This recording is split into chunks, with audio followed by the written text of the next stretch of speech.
Good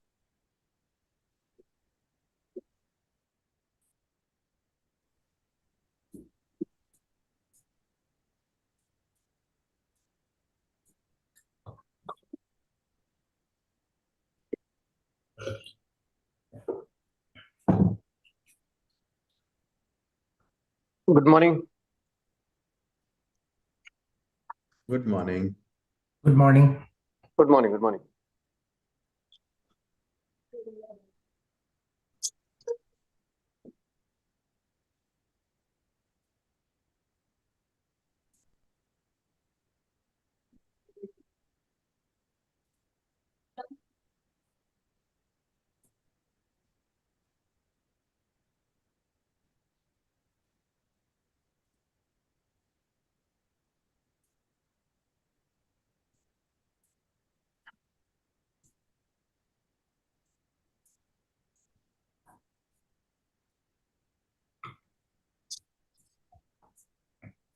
Good morning, sirs. Good morning, Dr. Good Arun. morning, sir. Everybody, we are just starting.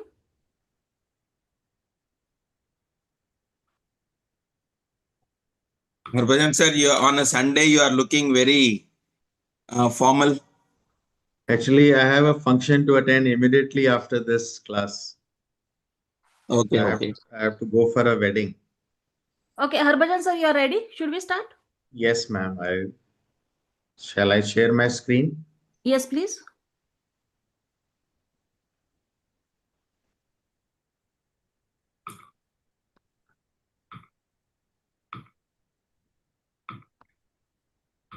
Is it there? No, not yet.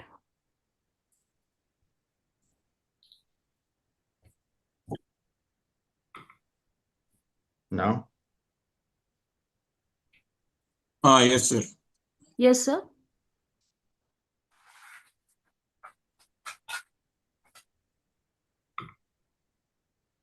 Shall I start, madam? So just let me check YouTube. Yes. Yeah. Okay. Because we are there live on that, no? Yeah.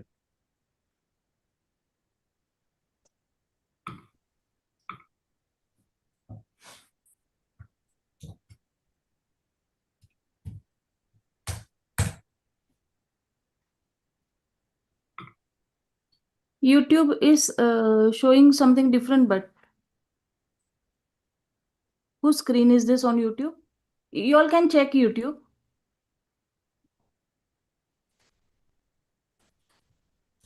I think it is Arun. Arun sir, your screen is being seen.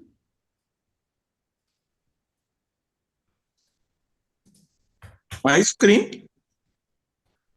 No, ma'am, it is showing my screen. Showing? Yeah, it is showing. My first slide is being shown. YouTube is showing? Yeah, it's showing the first slide. Fine then, fine. No worries then. Then let's start. Okay. Good morning, everyone. And Sir, thank you, organizers. Sir, just a second. I'll just introduce. Yeah. And then we'll start. Okay. Good morning, everybody. Today we are starting the cardiac anesthesia symposium, and we will have 3 talks here. First is by Dr. Harbhajan Singh Sahni. He will talk on essentials of cardiac anesthesia. Second is patients with stent in situ for elective and emergency non-cardiac surgery by Dr. Guru Santhia. And third will be invasive arterial monitoring by Dr. Bhavya Dubey. So let us start with the first talk by Harbhajan Singh Sahni. Over to you, sir. Thank you, madam. And to moderate these sessions, we have Hemant Vaikar, sir. We have Kathrival Subramaniam, sir, from USA. Hemant Vaikar, sir, has joined from Sri Lanka. And myself, Dr. Amarja Nagre. So let's start, Dr. Harbhajan. Thank you, madam. So I have no conflict of interest, and I have tried to stick to the guidelines by the standard societies on the subject. This is a brief outline of the topics that I would try to cover up in next 20 to 30 minutes. Actually, it's a very vast topic, and almost every topic that I intend to cover can be spoken for the entire day. So I'll try to finish it up as early as possible. Now, it's very common for both the cardiac and the non-cardiac anesthetists to come across a scenario like this, wherein you have a patient of cardiac illness waiting for surgery, and then presenting to you in an emergency with like a fracture or a pain abdomen requiring a URS or an elective cholecystectomy, because once you operate them, they may not be able to, stop the antiplatelet and go for a abdominal surgery. So even though the topic is cardiac anesthesia, the essentials of cardiac anesthesia, even if you are not doing cardiac surgery, I think there are a lot of things which you need to know. So this talk is designed keeping this simple thing in mind, that it will try to cover up the essentials for the cardiac anesthesia as well as for those who are not working in the cardiac OT. So there are a lot many indications for doing cardiac surgery, including correction of congenital diseases or the acquired like IST or valvular diseases, or the terminal heart failure patients going transplant, or sometimes trauma and malignancy. Now, this cardiac anesthesia has got some unique things, the unique challenges to address. The very first thing is that there is a altered anatomy and the altered physiology. Maybe the muscles are not contracting well, or there are valvular lesions causing if obstruction and differences or the altered pressures and flows. These patients are inherently sick, or they have a potential to become sick at any moment during the surgery or even in the preoperative period. All these procedures are long duration procedures, hence they require a long duration anesthesia, and hence they are sometimes associated with a lot of blood loss and fluid shifts, and thus you need to go for advanced monitoring in these patients. Not to forget that they may be on antiplatelets or heparin when they are coming to the theaters, or even if they are not, you would be giving them a lot of heparin during the surgery, and thus you need to be taking care of the coagulation system during the intraoperative period. Now, another very important thing is, if you're planning to do an on-pump surgery, especially when you're going inside the heart, you need to take them on pump. So the pump management is a chapter by itself. Sometimes they may have a pacemaker, or they may require a pacemaker during the surgery, and this may carry on into the post-operative period. All these patients, they go to a critical care, and intensive critical care is required for these patients. And once in a while, you will see that these patients, they will keep on bleeding, and you might have to take them to theater at odd hours for re-exploration. And if you have a bad luck, you might have a patient crashing in the cath lab. He would be loaded with the antiplatelets, heparin, and you might have to go in for an emergency surgery for, let's say, a new onset MR when you're trying to do a ballooning in the cath lab. Or you are doing a PCA and there is a rupture of some coronary vessel and there is massive bleeding. So these are the unique challenges which we as anesthetists need to be ready to face while dealing with these patients. There's a big battery of investigations which we do for these patients. But what I would like to mention is that one should make sure that the carotid Dopplers are done, so that if at all there is a risk because of carotid narrowing, you can predict the risk for having a perioperative stroke in these patients. An abdominal ultrasound should be done so that you can pick up any of the hidden abdominal problems and you can deal with them before you do the cardiac surgery. Right. Now, this guidelines, what I realized is that there are three things which we have to do. That is to identify what are the risk factors because of the cardiovascular disease and some easily available lab data in the patient. Second is to evaluate every patient for their functional capacity. And third thing is to define the level of risk according to the type of surgery involved, whether you're doing a single surgery or you're doing a two surgeries, like only CABG or CABG with a valve. So with this information taken into account, you will be able to do the risk satisfaction in these patients. Now, for every patient, we do what is called ASA grading. Then we do the NYHA class grading of these patients, the frailty score. So this is as per the standard for any of the patients that we take to theaters.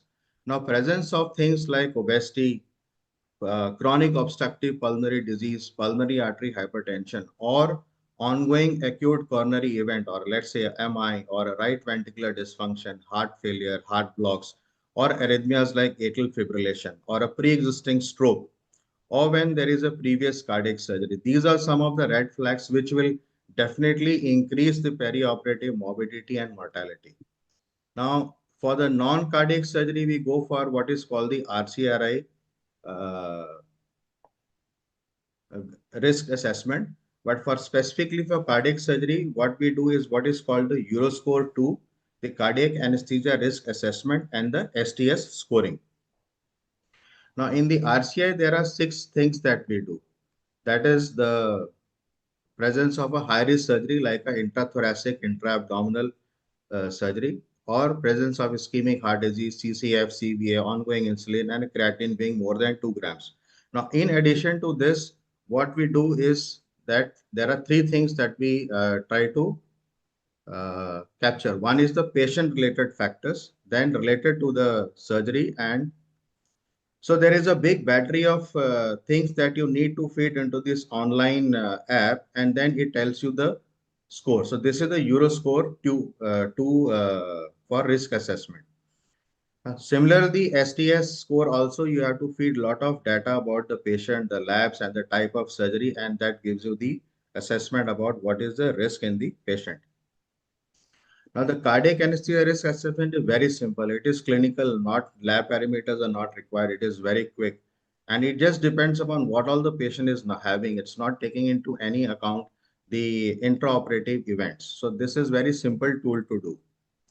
Now, cardiac anesthesia or surgery is associated with very high risk of complications, including the intraoperative awareness, MI, CVAs, neuropsychiatric effects like the post-operative cognitive dysfunction, then pneumonia, death, transfusion, and renal failure. So all these things should be explained to the patient. So thus taking an informed consent for administration of general anesthesia, including placement of invasive monitoring and administration of blood products, inotropes, and post-operative ventilation, which can sometimes be prolonged, should be taken. Now, these patients, they can crash at induction. So hence, it is very, very important that whenever you're taking a patient to the theater, the surgeon, perfusionist, the bypass machine, the IABP machine, the bypass circuit accessories, and blood is available when you're taking these patients to theater. Many a times, you may intend to do a off pump surgery, and suddenly the patient may crash, and you might want to take the patient on a pump. So for myocardial production, you must have ready availability of ice in your refrigerator. Now, this is the kind of setup which is required in the cardiac theaters. So this is what suits me. And before taking the patient to theater, we make sure that all the infusions are loaded. The bypass machine is checked and kept standby. The ACT machine is available. The T probe, the IABP, the defibrillator, and pacemaker are all available in the theater. Now, before induction of anesthesia, we must keep all some basic emergency drugs available. So what we do is we keep one atropine, one mefentin, one ephedrine, beta-log, lobate, adrenaline, and NTG attached, readily labeled and kept in one box. Now, this is the box which remains with the patient throughout the surgery and even when we are shifting or going to the post-operative critical care unit. Induction of anesthesia, it's a personal choice what to include. So like I personally keep glyco, midazolam, fentanyl, maybe thio, etomidate, or propofol, and a relaxant like Beck, Rock, or Etra, and fentanyl. Now, these patients may be in the hospital for quite some time and vascular access may be a problem. So almost every possible size of a venous cannula and every type of arterial cannula should be kept standby so that the moment patient comes, you don't have to hunt for things. And once you start doing a procedure, you in one flow, you are able to complete everything without wasting time. Now, initially, like what I do is I fix up everything with a Dynaplast, and because there is a lot of soiling during the procedure. And at the end of the procedure, we clean up everything and we put a 3M Tegaderm and then we shift the patient to the ward. The airway management, every possible thing that is required should be kept. So we always keep at least one size up and down tube, mask, airways, bougies are readily available in the theater. And a central venous line. So we prefer using a 4-lumen center line with at least 5 3-way stop box so that we are able to have a dedicated line for CVP, a dedicated line for NTG and the other inotrope and vasopressors and some of the anesthetic drugs and fluids. So every patients we do what is called the minimum standard of monitoring, and the very first thing that we do is we put in a wide bore cannula for this patient. That is either a 18, 16 or a 14 gauge under LA. So these patients, they can have sudden blood loss, they can crash. So you must have a wide bore access so that you can push in fluid and blood as and when required.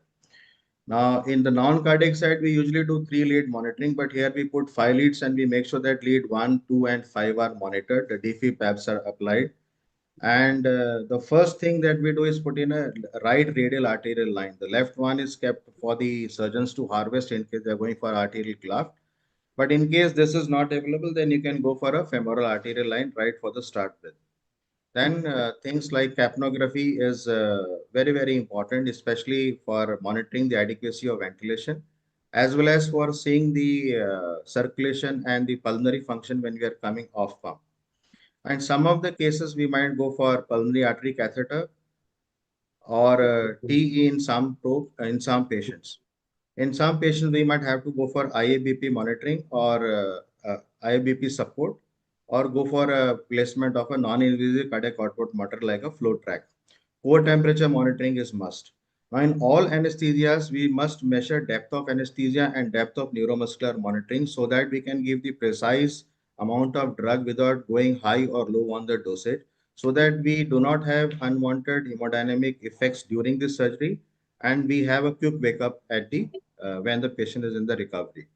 Now, because we are giving heparin, ACT monitoring is done for these patients. And of course, in high-risk patients wherein the carotids are involved, you can go for global cerebral perfusion indicators like NIRS. And of course, a very strict monitoring of urine output during the surgery, especially before bypass, during bypass, and after bypass. So the moment we take the patient to theater, we make the patient sit, put all the leads on the back. That includes the ECG, the defib, and the quadriplate, fix it up nicely. And once the patient is induced, we keep both the hands by the side of the patient. They are not accessible. So all the venous lines and the arterial lines, they are nicely fixed onto the head end so that as and when required, you are able to use them without going into the surgical field. Now, in the minimal invasive cardiac patients, one additional thing that we do is either go for a double lumen tube placement or go for a UZ blocker. I'll be talking about this subsequent slides. So once we have decided to take the patient, so there are a couple of things that we need to do as far as the ongoing drugs are concerned. So the oral hypoglycemics have to be stopped. The patient is to be taken on insulin. The anti-anginals, including the beta blockers, have to be continued. Now, ACE inhibitors and ARB drugs, these are the blockers, they have to be stopped because sometimes if you continue them, they can result in persistent low SVR and very high requirements of vasopressors. So whether to pre-medicate them with a sedation or analgesic is a matter of personal choice, especially patients with good LV functions, you can give oral or intramuscular pre-medication. But once you pre-medicate these patients, always oxygen should be given to these patients and they should be monitored, shouldn't be left alone.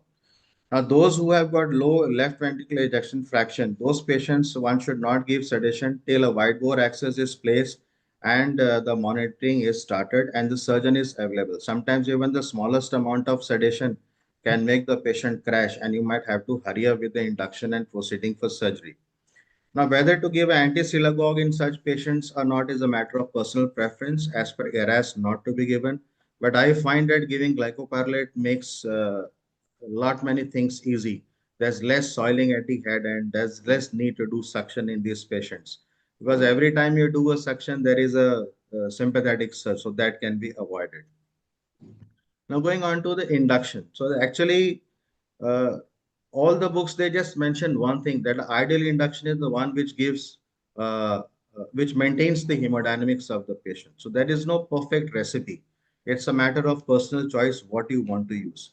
But very, very important, before you induce, make sure all your emergency drugs are loaded and an arterial line is placed for beat to beat monitoring of the blood pressure. It's very important to go for what is called slow induction in these patients, because you give a drug and you give some time for the drug to take effect, and then titrating to the clinical effect, you decide how much of drug you want to give. Sometimes pushing in the drug just according to the body weight will result in overdosage in these patients, because they have sympathetic blockade, they have volume depleted, so the dynamics are different. Now, whether to use a inhalational agent or an intravenous agent or a combination is again a matter of personal choice. So both the methods are right. Now, if the EF is fine, you can go for propofol. But if the EF is low, always etomidate or thiopentone makes a very good choice. And some patients, we will go for what is called high narcotic dose and a minimal touch of thio or propofol or etomidate to induce these patients. Now, whenever you are intubating, there would be an increase in the heart rate and blood pressure. So this is more commonly seen when you use thiopentone sodium. But in case you're giving narcotics, high dose narcotics that time or propofol, then usually this is not there. So one should be very careful with pressure response attenuation in these patients. Whenever you are inducing these patients, couple of things can go wrong. So these patients can crash. Sometimes they can have extreme bradycardia and hypotension. So one should be aggressive enough to correct it. So either by giving glycopyrrolate or atropine, or maybe even adrenaline of something like 50 to 100 micrograms, you might have to give. Now, if they arrest, you will have to go for an emergency CPR. So you will have to rush in to get the patient ready and try to take on bypass as early as possible. Now, sometimes patients like severe aortic stenosis, they can fibrillate. So one should always be ready to defibrillate these patients. So that's why placing all the monitoring before induction and having all the emergency drugs is absolute necessity in these kind of patients. So going on to maintenance of anesthesia. So these patients are maintained on a combination of air, oxygen, and inhalational agent or propofol as a TIVA. Now, nitrous oxide is always avoided because we don't want air embolism. We are opening the heart or opening the major vessels or the surgeries around the vessels, so we don't want air to be going in and causing air embolism. Which relaxant to use is a matter of personal choice. So basically, scoline is to be avoided because it is known to produce almost every kind of arrhythmia. So if you want to go for ultra fast tracking, it's better to use atracurium, or otherwise you can use VEC, ROC, and or pancuronium. Now, but this relaxants can be given by boluses or by infusion. So if you want to cut down the cost, you can go for boluses. Otherwise, you can use a infusion, or you can use a combination of something like fentanyl, midazolam, or rocuronium in a single syringe and give an infusion.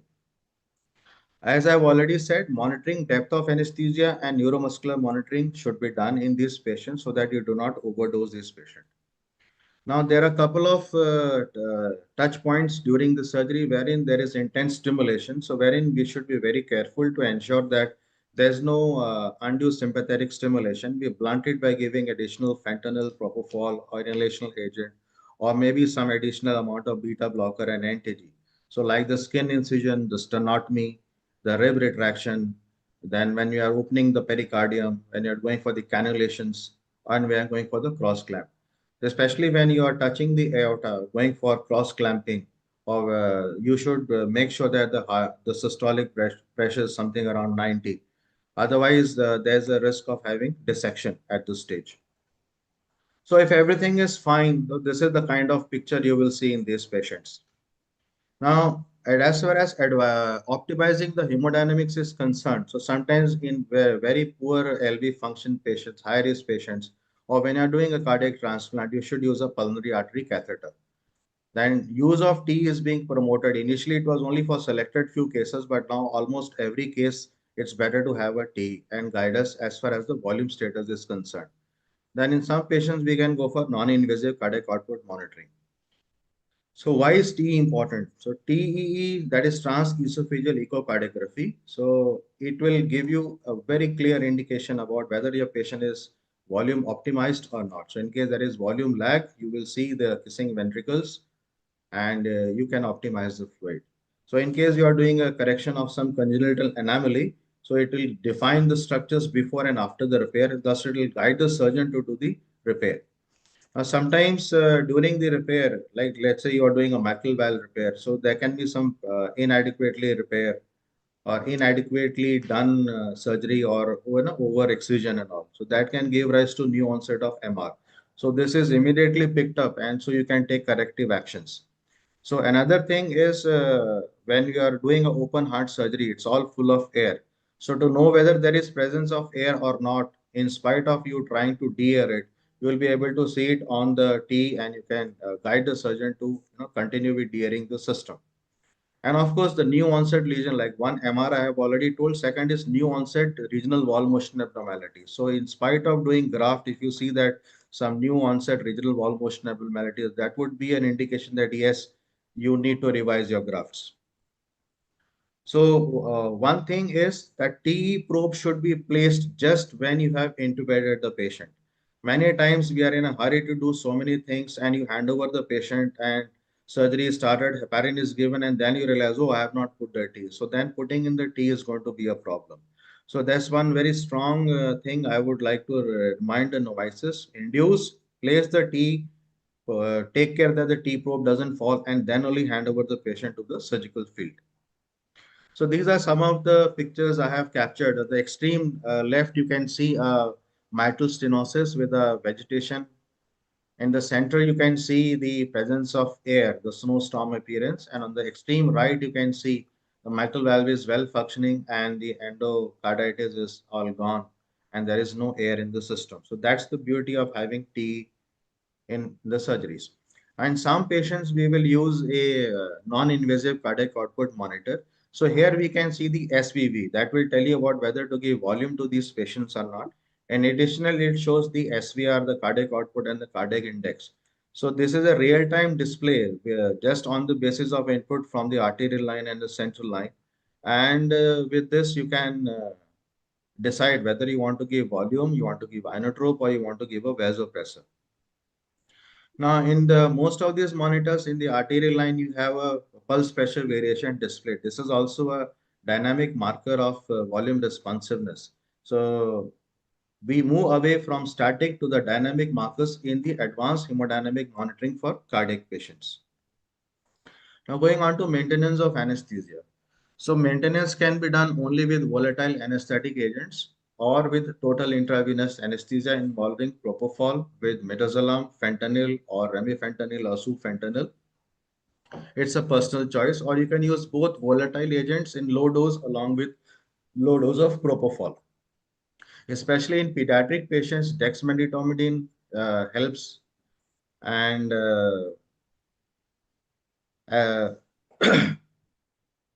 now if you want to go for a rapid wake-up, it is better to use a combination of propofol, remifentanil, and cut down the use of volatile anesthetic agents. Now going on to maintenance of hemodynamics. So most of these patients would have a NTG and noradrenaline in these patients. So noradrenaline is required to maintain the SVR because when these patients are taken on pump, they vasodilate. So noradrenaline helps to maintain the SVR and the pressures without causing much of a tachycardia. Now, we are required to control the blood pressure in these patients. So NTG is almost always there. Now, in most of the patients with these two drugs, we are able to maintain the hemodynamics. But once in a while, you might have a poorly working left ventricle. So you might have to support with either dobutamine or adrenaline. And in case you see that there is a right ventricular dysfunction, then you might have to add milrinol. And patients of severe aortic stenosis, a drop in the SVR is very poorly tolerated. So these patients, we keep them on phenylephrine. Now, very rarely you might have to go for using a vasopressin in these patients, wherein you don't want to give any catecholamine based drug, which will cause a rise in the heart rate and not make the oxygen demand supply equation favorable. And sometimes you can have vasoplegia in these patients, so you might have to use methylene blue. So this is a brief chart showing the basic pharmacological logic reasoning for choice of particular drug that I have explained in short. Now, as far as maintenance is concerned, so we have to give antibiotics every 4 hours. And if at all you have given heparin, you should note that you have to repeat it periodically to keep the ACT in the desired levels. So during on pump cases, we maintain the ACT over 400, something like 450, 480. So maybe every half an hour or so, you will do the repeated ABGs and ACTs and see. And in case there is a drop, you will have to repeat the heparin. Now, when you are going for the surface surgeries, you can do a on pump, off pump surgery. But when you want to go intracardiac, so like say repair of valve or the congenital anomalies, you have to stop the heart and you have to go on pump. So going on the pump and coming off pump, it's very simple. That is, there are 4 steps to conduct. That is, you establish the circuit, set it up, prime it, put heparin, allow the ACT to go up to 480, and then you check that everything is fine, go on bypass. So to go on bypass, you first open the venous line. So by gravity, the blood will flow into the reservoir. And then with the roller pumps, you will start putting it back into the heart. So that's an active process. And then once you see the line pressures are okay and everything is fine, you can give cardioplegia, stop the heart, stop the ventilation. So that's about how you go on pump. Now, when the surgery is done, you will try to restart the heart and the lungs. So for that, you have to make sure that the patient's temperature is brought up. You have DA'd all the chambers, and in case the heart is not picking up, you will try to go for temporary pacing, and then you judge whether the patient's blood pressure is okay or not, the cardiac output is okay or not. And once you feel that yes, patient is doing reasonably good, you can come down on the pump support and finally dismantle the circuit and go off. So a very small mnemonic to remember, that is had to sew. So you give heparin, allow the ACT to go up to 480, give all the drugs, that is analgesics, sedatives and relaxants into the pump, put the drips off. In case you have put in a Schwann-Ganz, you pull it back and you note the pre-bypass urine output and keep a watch on the arterial circuit and see that whether there is any air in it or not. So whenever you are starting, make sure that you have your eyes on the arterial line. Then when you are coming off pump, again, you have to warm the patient, see that the patient is having a sinus rhythm or not, try to restore the rhythm, put the monitors on, because when we take the patient on pump, we put the monitor into what is called the cardiopulmonary bypass mode, wherein you won't get too many alarms. So you restart the ventilation, do a recruitment maneuver so that the lungs expand, and then you check for the perfusion, whether everything is okay or not. So your SpO2 probe is working or not, and see what the EtCO2 is. That's how you come off pump. Now, because you have given heparin to these patients, so before doing the cannulation or before going on pump, you have to give heparin, something like 300 to 400 units per kg.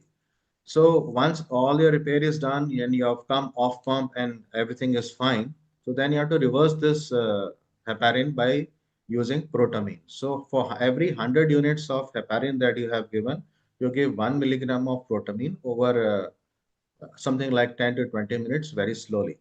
And again, you see the ACT and see whether it is coming up or not. Then because pump is known to produce coagulopathy, so if you have a TEG monitoring, it will give you a precise reason for where the coagulopathy is due to. So you can give blood products like FFP or platelets if required. If you have a facility for monitoring TEG and ROTAM, TEG or ROTAM, it's good, but otherwise we usually do ACT monitoring in these patients. So once the surgery is over, these patients, they are shifted back to the critical care unit. So they are all shifted under sedation, under relaxant. So they all ventilated manually with a Bain circuit on oxygen. So one should always keep an ambu bag standby. The emergency drugs should be with the patient. Full monitoring should be there, including the ECG, the saturation, the non-invasive blood pressure, and always be ready to do a CPR in en route, because sometimes these patients can crash. So either you might have to do a proper hemodynamic resuscitation, or you might have to do a CPR in this patient. So in the post-operative unit, we continue ventilation, for 2 simple reasons: that we allow the hemodynamics to stabilize, we allow the temperature to normalize, and we allow whatever anesthetics that we have given to wear off spontaneously. And immediately on arrival, we do some investigation. So as per the protocol, you send for an X-ray, do a ABG, do a complete blood count, see the labs, the urea, creat, electrolytes, and optimize whatever deviations are there. Then pay special attention to the ECG rhythm. So in case there are any arrhythmias, you must work accordingly. So post-operative atrial fibrillation, the commonest arrhythmias that we see in these patients. So you might have to take them on quadron infusion. So once the blood pressure has picked up, so and patient is nicely warmed up and everything is fine, so you can gradually wean off the inotropes and intra-aortic balloon pump support if you have given. And once the patient satisfies the criteria for extubation, including that the drainage is not there, and then you can extubate these patients and allow them to go on to incentive spirometry.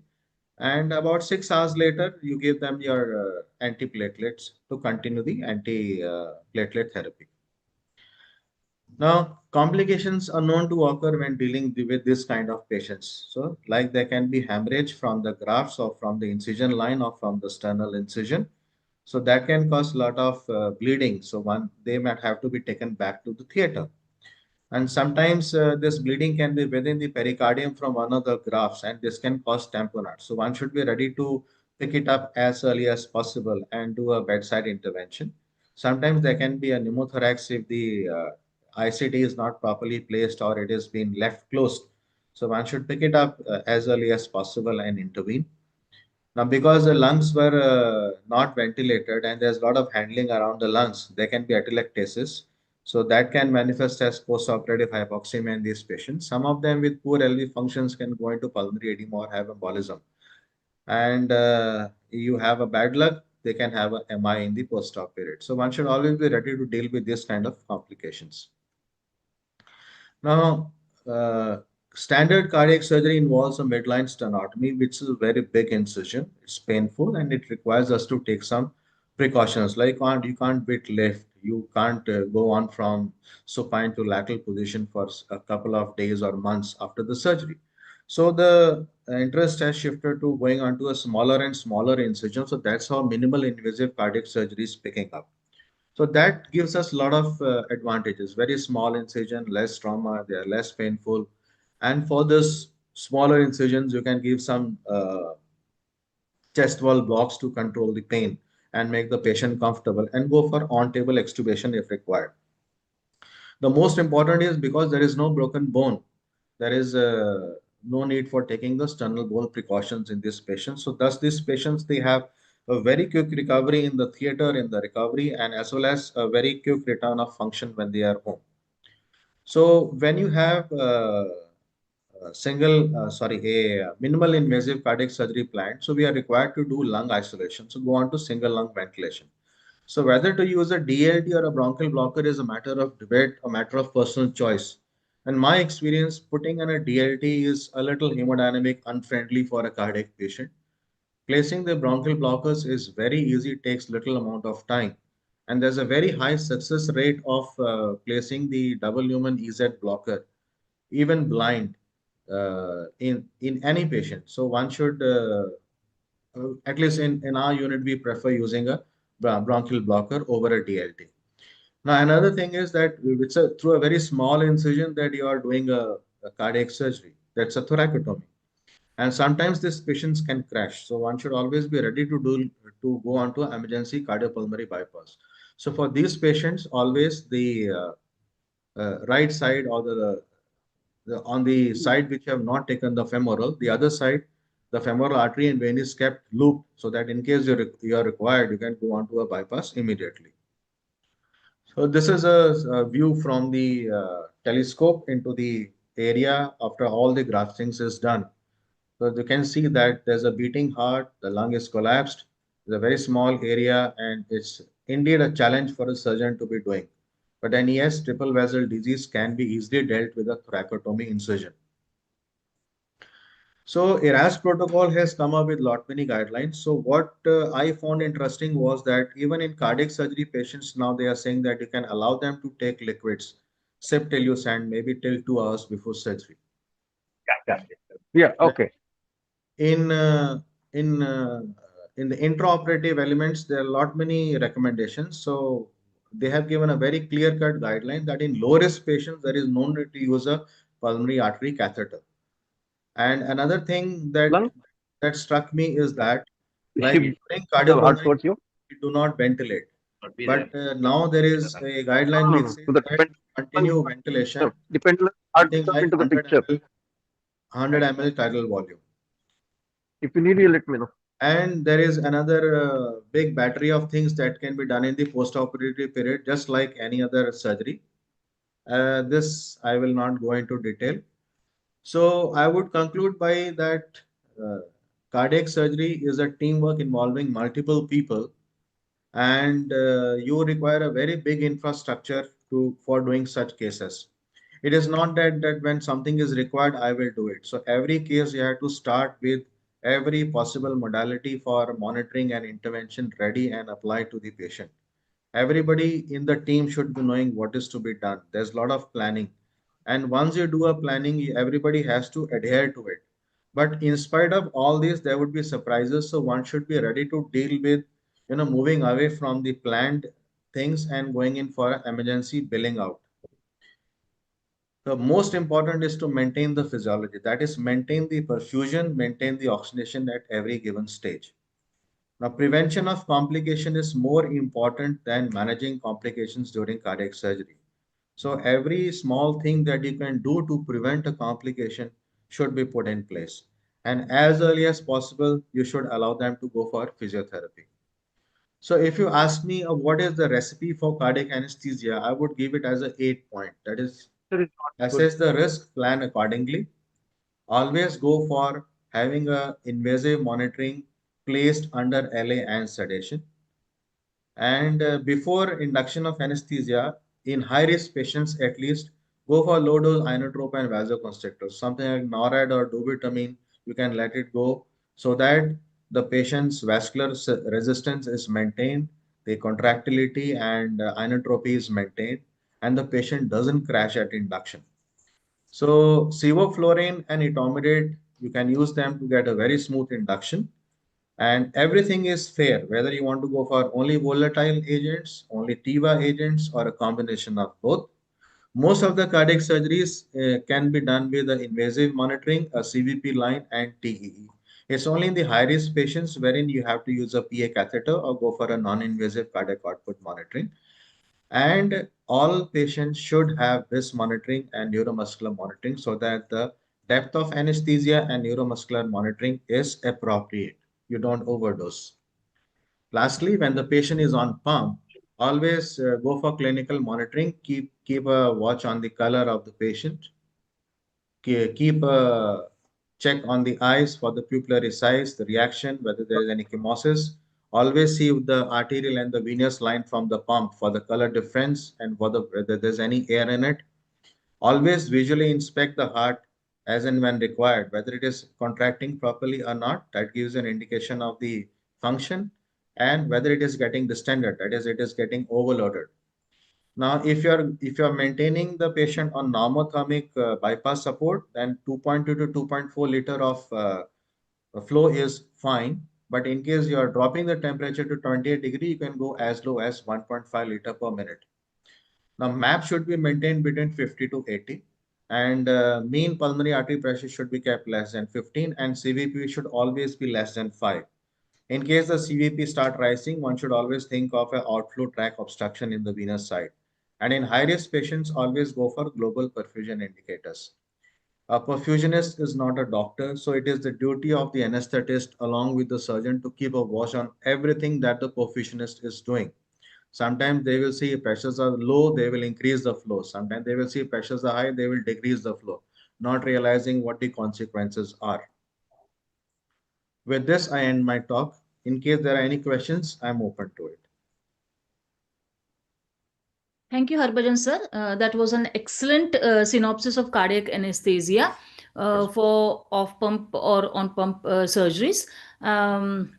You have mentioned a few useful mnemonics which come very handy, and the vigilance and anticipation is the key, I think, in management of these cardiac patients.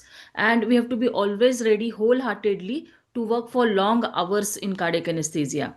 Uh, may I request Dr. Kathriwal sir for his expert comments, and then Dr. Hemant sir.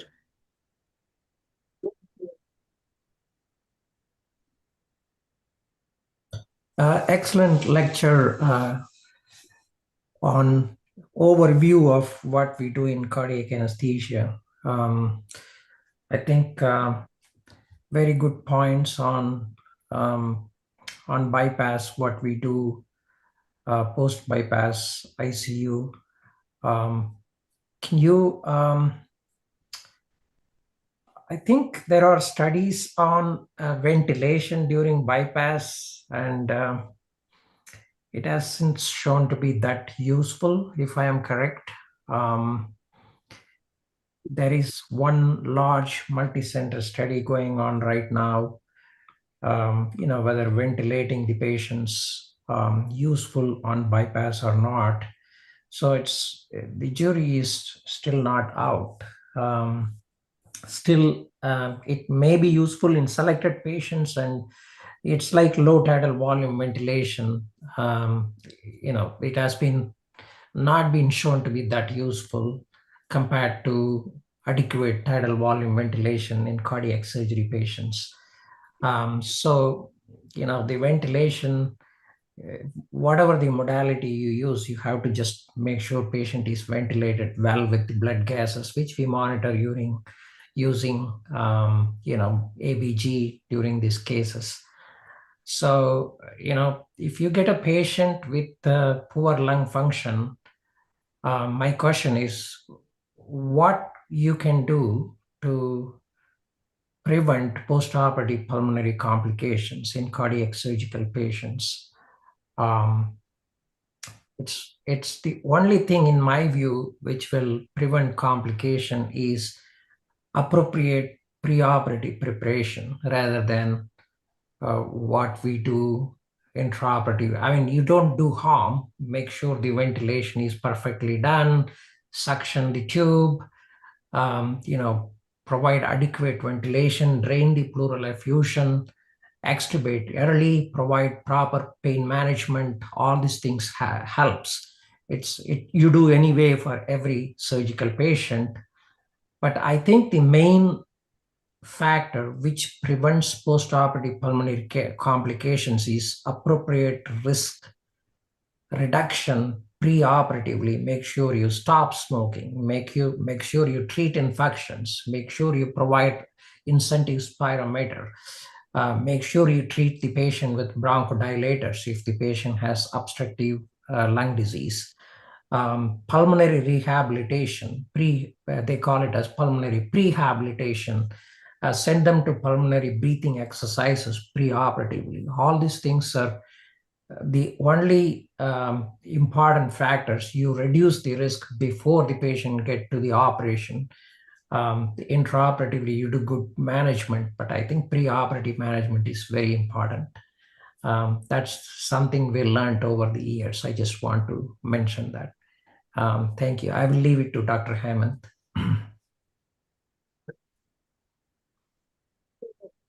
Yeah, a little bit fluctuations in the pressures, but I think that is accepted.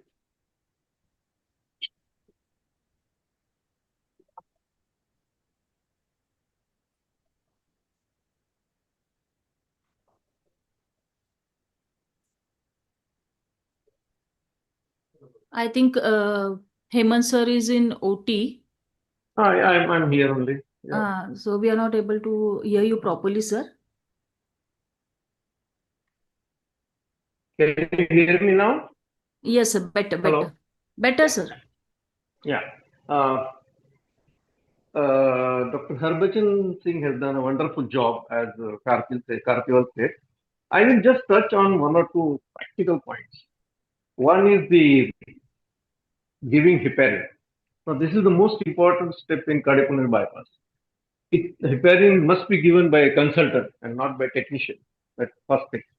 The second thing is that heparin must be given in the central vein, not in the peripheral vein. And it should be flushed at least 5 to 6 times by aspirating blood first to know that it is exactly in the vein. And if there are any issues of for malposition of the central venous pressure line, then it is better to give it to surgeon and they will put it into the right artery. Why I am stressing this? Because this is the most important step in the cardiopulmonary bypass.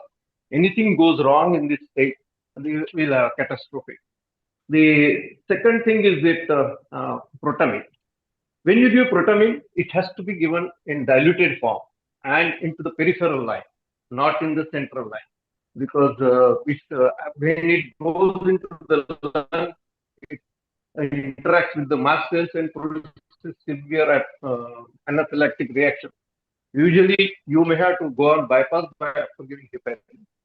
Usually, calcium injection calcium gluconate will help, and increase in the inotropic whatever inotrope you are starting, you can tide over the crisis. But in a massive, you will see the right ventricle is just getting ballooned, and pulmonary arteries are just severely constricted. So in patients with mitral valve stenosis with severe pulmonary arterial hypertension, I will be very, very careful, and I will ask surgeon to give directly into the aorta rather than into the peripheral line. That was the second point, important point. And about the air into the heart when you open the chambers, in that the best thing one can do is actually, in fact, the key overestimates the presence of air in the chamber. So what you can do is the local installation of carbon dioxide, which we routinely use, and it displaces the air completely from the circuit. He also mentioned about the crash bypass. Now, the mortality of going on off pump procedure and going completely onto the bypass, the crash bypass, what we call it, there are any issues during off pump, the mortality increases almost by 20%. So the team should realize that it's not fair to go on bypass, fair to continue on off pump, and if at all you want to go on bypass, it should be a planned one rather than crash bypass. Finally, how to wean the patient from IVP, which is very important. Once the everything is stabilized in the post-operative period, don't be in a hurry to wean the patient from IVP. What to do when you're running IVP? Whether you have to decrease the augmentation first or the rate of 1:2 ratio first. No, that's a debatable point. But as far as we are concerned, we always reduce the augmentation to 50%. Keep it for 5 to 6 hours, and then maintenance of ACT during IVP in the post-operative. Some people give heparin continuously because IVP usually kept there for at least 2 to 3 days and maintain the ACT between 175 to 200. Some people don't give it. But only thing one must do is that see the temperature of the limbs on which side the IVP is inserted every day, and every day do a Doppler of the dorsalis pedis as well as the posterior tibial artery. These are the small practical points which I just wanted to highlight. Thank you. It was an excellent talk, Harbhajan. Thank you, sir. Thank you, sir. Thank you, sir. I have a question for all the three cardiac anesthesiologists here. When do you give tranexamic acid in off pump patients posted for CABG, and how much do you give? I know Hemant sir, we had discussed this sometime before. I want to know from Harbhajan sir and Kathriwal sir also. Harbhajan sir, how much and when do you give tranexamic acid in off pump CABGs? In our unit, the surgeon insists on giving it in the post-operative unit. Okay, so intra you don't give before No, grafting or after grafting, you don't. Kathriwal sir, please enlighten us on this thing. Yeah, well, in US we don't do a lot of off pumps, at least in our hospital, but we do some. When we do off pump cabbages, we do off pump lung transplants. We don't use antifibrinolytics. You know, So and in on pump then? On pump on cases? pump we do use. We start before Going on incision. pump. Okay. Before incision, usually we give a bolus of 10 mg per kilo, Okay. and then 2 mg per kilo per hour Okay. infusions. There is a theoretical risk of causing coronary thrombus Yes. in patients undergoing coronary artery bypass surgery. But we have been using this protocol for years and years. We haven't seen that, So I think it is very safe to administer even in patients with high risk for thrombus. So we usually give at incision. So there are groups where they give tranexamic acid only after heparinization. But we do it from the beginning. We haven't found that to be harmful. Okay. Okay. Thank you, sir. Thank you, sir. Hemant, sir, you also please enlighten us. Routinely give tranexamic acid. As soon as the induction is over, first dose is 10 milligram per kg over 15 to 20 minutes. We always give a test dose because sometimes tranexamic acid can cause severe reactions. So we assess that after giving a small 1 or 2 ml. Then we give remaining dose and we continue with 1 milligram per kg per hour. Sometimes if the patient is woozy, we'll continue that for another 6 hours in the post-operative period. We do give for off-pump surgery as well as on-pump surgery.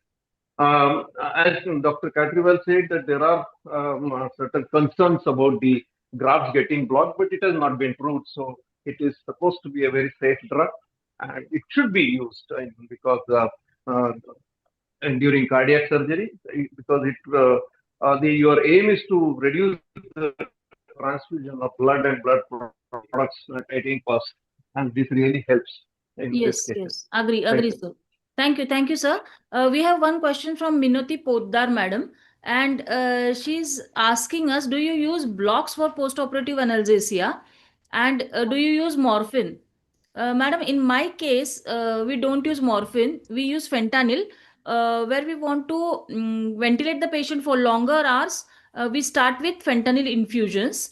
And regarding blocks, we have practiced a few in minimal invasive cases patients, but routinely, since ours is a high volume center, we just manage it on intravenous analgesia only. Katriwal, sir, let us know what happens with your center. Yeah, so we are very block. We have an acute pain team which blocks all cardiac surgery patients. We do two kinds of blocks. One is spinal morphine, which we found to be very useful. Number two, we do when the patient is not good candidate for spinal morphine, we use paravertebral analgesia. So I think regional analgesia is nowadays widely practiced in cardiac surgery, and I think it's very useful, especially intrathecal morphine. I am very impressed for the first at least 12 to 24 hours. So when do you give this? Post-operatively or pre-operatively? Pre-operatively.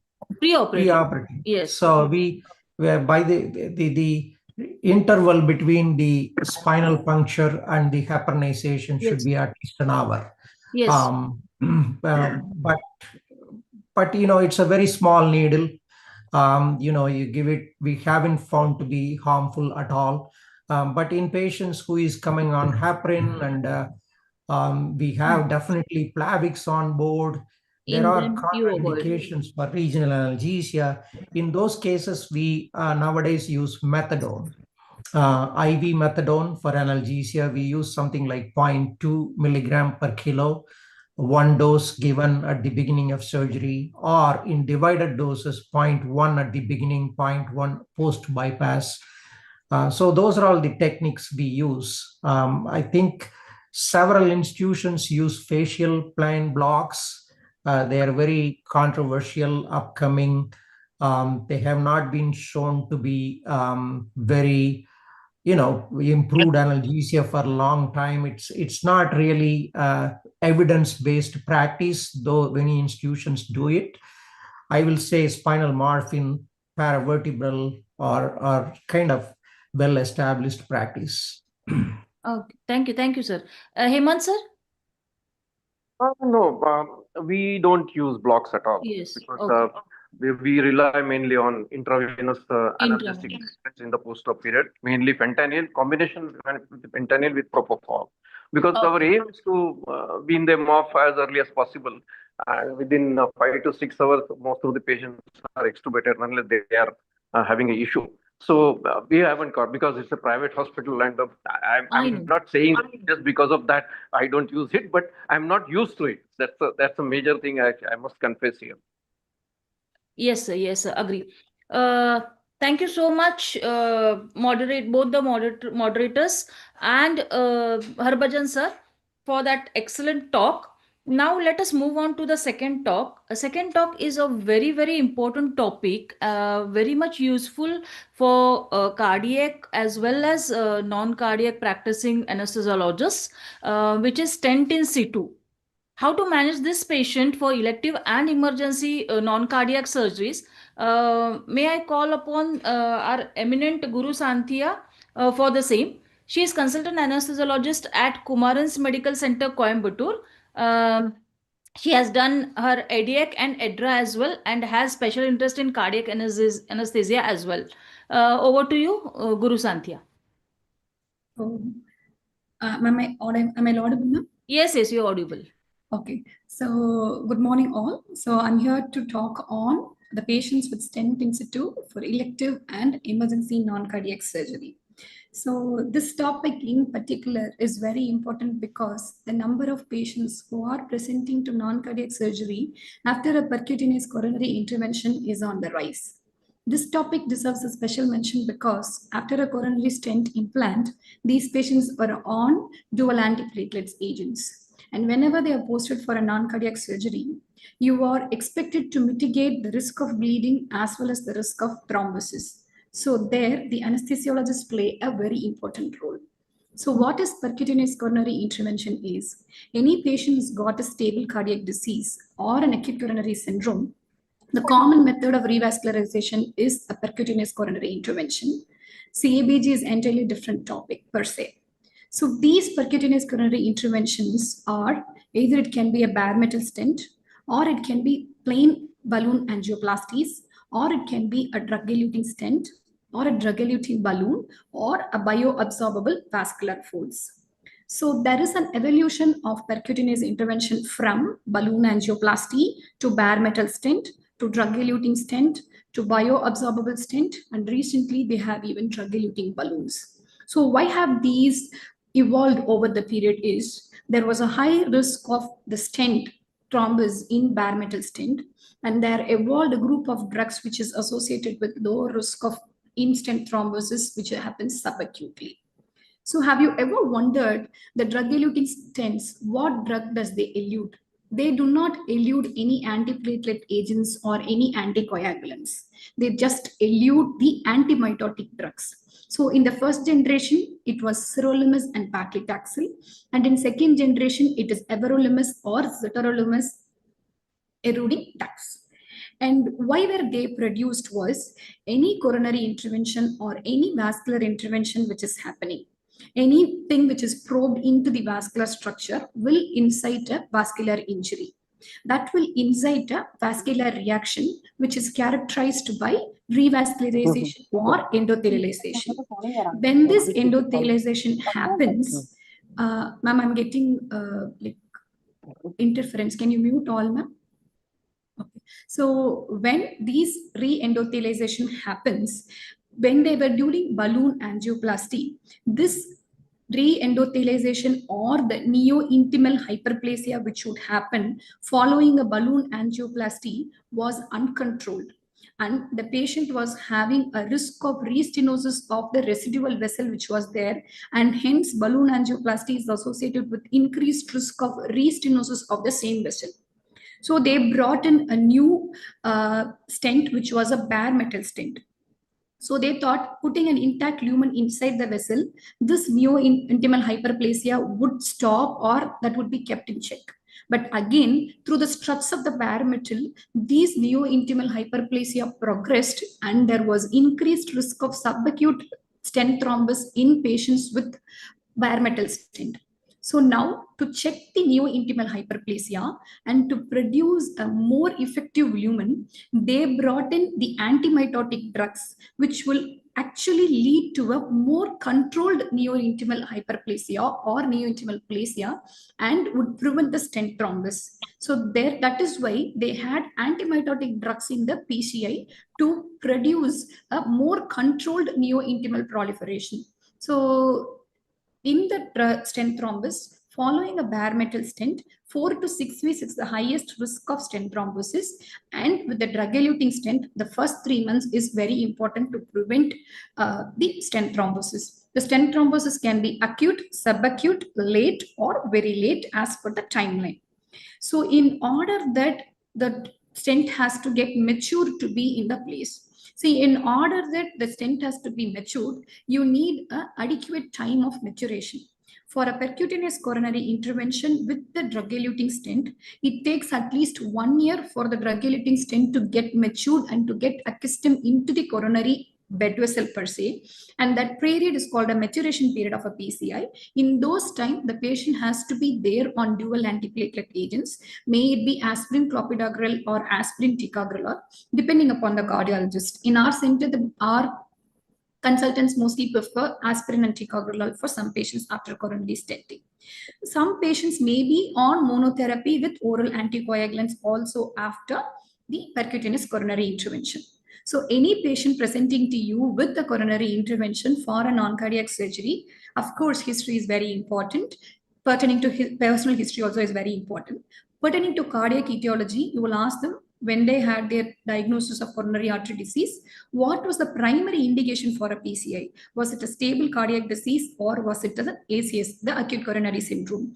And you have to give importance to effort tolerance, which has taken all the more for all the guidelines, may it be European or Canadian or American, any cardiac patients, effort tolerance is a main goal. And recently, frailty is included as a very important term to mitigate the perioperative risk stratification. And what is the proposed procedure, the non-cardiac surgery? And what is the risk of the non-cardiac surgery? What is the medication the patient is on? Is it maybe a beta blocker, dual antiplatelet agents? Are they on any anti-failure medications like sacubitril, valsartan? Or what is the AC inhibitors, or what are the any antiarrhythmic agents the patient is on? And whether to proceed with the non-cardiac surgery or to wait or to defer is solely on the anesthesiologist to decide. So what is the risk of surgery we are talking about? So the risk of surgery is patient-related versus surgery-related. That will give you the total risk. If the total risk of major adverse cardiac events is less than 1, it is termed as low risk. And if the risk is more than 1%, it is termed as elevated risk. So what risk are we talking about? One is myocardial infarction, myocardial injury after non-cardiac surgery, stroke, acute pulmonary embolism, acute heart failure or arrhythmias, morbidity and mortality. These are the risk of major adverse cardiac events we are talking about. And patients with PCI, the perioperative MI can range up to 4.7% and bleeding can range up to 32% and mortality is up to 5%, which is quoted in the recent guidelines. So why do these MACE occur? It is because basically to mitigate the bleeding, you will discontinue the antiplatelet agents that will cause increased platelet aggregation and a prothrombotic state. And surgery itself is associated with the increased release of cytokines and neuroinflammatory response and impaired fibrinolysis and increased platelet adhesiveness. So a prothrombotic state in a highly inflammatory phase will lead to increased risk of stent thrombus, myocardial infarction, and stroke. So recently provided AHA guidelines. In 2016 guidelines, the prior coronary stenting was not involved in the risk stratification. Whereas in 2024 guidelines, they have included the prior coronary stent as one of the primary questions to ask for if the patient is presenting to you for a non-cardiac surgery with the background of coronary intervention. So if the patient has got a coronary stent per se, you will evaluate if it is an emergency surgery or elective surgery. If it is an emergency surgery, you will never get enough time for you to optimize the patient, investigate the patient appropriately. So if it's an emergency surgery, there is nothing which is called as preoperative optimization. You can optimize up to 6 hours the time you have, but after that it's not possible for you to optimize. So emergency surgery in itself is a very different ball game. But in case of an elective surgery, whenever the surgery is a low risk with no risk modifiers, you can proceed with surgery. Suppose if the surgery is associated with more than 1% risk of MACE with risk modifiers, you have to evaluate the functional status of the patient and get an ECG done. Or if the patient is still demanding a TROP or biomarkers such as NT-proBNP or BNP.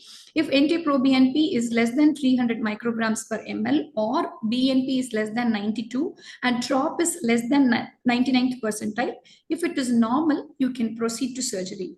Suppose if the functional status is not good, then you have to evaluate the patient again and see if the ECG is okay, and if the biomarkers in this case, if it is abnormal, you should consider doing an echo or stress testing. Suppose if echo is normal LV and your stress testing is negative, then it is a low risk, then you can proceed with the non-cardiac surgery. Suppose echo is also showing regional wall motion abnormalities and if your stress testing showing signs and symptoms or signs of inducible ischemia, then you have to address this patient as high risk. You have to have a multidisciplinary team with your surgeon, cardiologist, and the anesthesiologist planning for whether to defer the surgery, to surveil the patient, or to proceed with the surgery. If you think it's a time-sensitive surgery like a cancer, you can proceed with the surgery and do a post-operative troponin surveillance and adhere to the goal-directed guidelines of perioperative management and mitigate the risk and the complications which would occur. So with risk modifiers, what do you mean by risk modifiers? Or the patient concomitantly has the diabetes, hypertension, obesity, and women more than 65 years of age, men more than 55 years of age, hyperlipidemia, the patient with smoking, and familial history of premature CAD. So these were the cardiovascular risk modifiers. So by biomarkers, what do we mean is either it is a troponin or brain natriuretic peptide or NT-proBNP. So this is advised to be done in patients in whom functional status is not good and the patient is posted for an elevated risk surgery with the prior coronary artery stenting. It can be done in patients who are at risk more than 45 years of age or without even a coronary vascular disease at age of more than 65. So if you think that your patient is more than 45 years of age, who is going to undergo intermediate and high-risk non-cardiac surgery, then it is imperative that you do a preoperative troponin and a postoperative troponin at 48 to 72 hours to diagnose if any myocardial injury after non-cardiac surgery would happen. So a baseline troponin is very important in these patients who are undergoing intermediate and high-risk non-cardiac surgery. Suppose if you say the patient is going to undergo only lipoma, it's like a very low-risk surgery. I mean, lipoma of the thigh with no vascular intervention which is going to be needed. In that case, you need not do a troponin. Suppose if the patient is posted for a Whipple surgery, which is going to be a high-risk surgery, then obviously you do a troponin and monitor post-operatively also.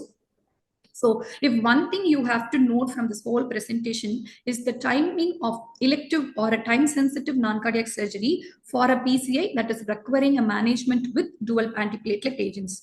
Suppose if the patient has undergone only a balloon angioplasty and no coronary stents are placed, you defer an elective non-cardiac surgery up to 14 days. If the patient has got a bare metal stenting, you delay an elective non-cardiac surgery up to 30 days. Suppose if the patient has got a drug-eluting stent, you see what is the indication for placing a drug-eluting stent. If it is an acute coronary syndrome, may it be a NSTEMI or STEMI, you delay the elective non-cardiac surgery for up to 12 months. Suppose if it is a time-sensitive surgery, you can delay up to 3 months and then see for the indication of the particular surgery. If it is a cancer surgery, you cannot defer more further, then you can do. Suppose if you are trying to perform a non-cardiac surgery less than 1 month, you are doing more harm than good to the patient.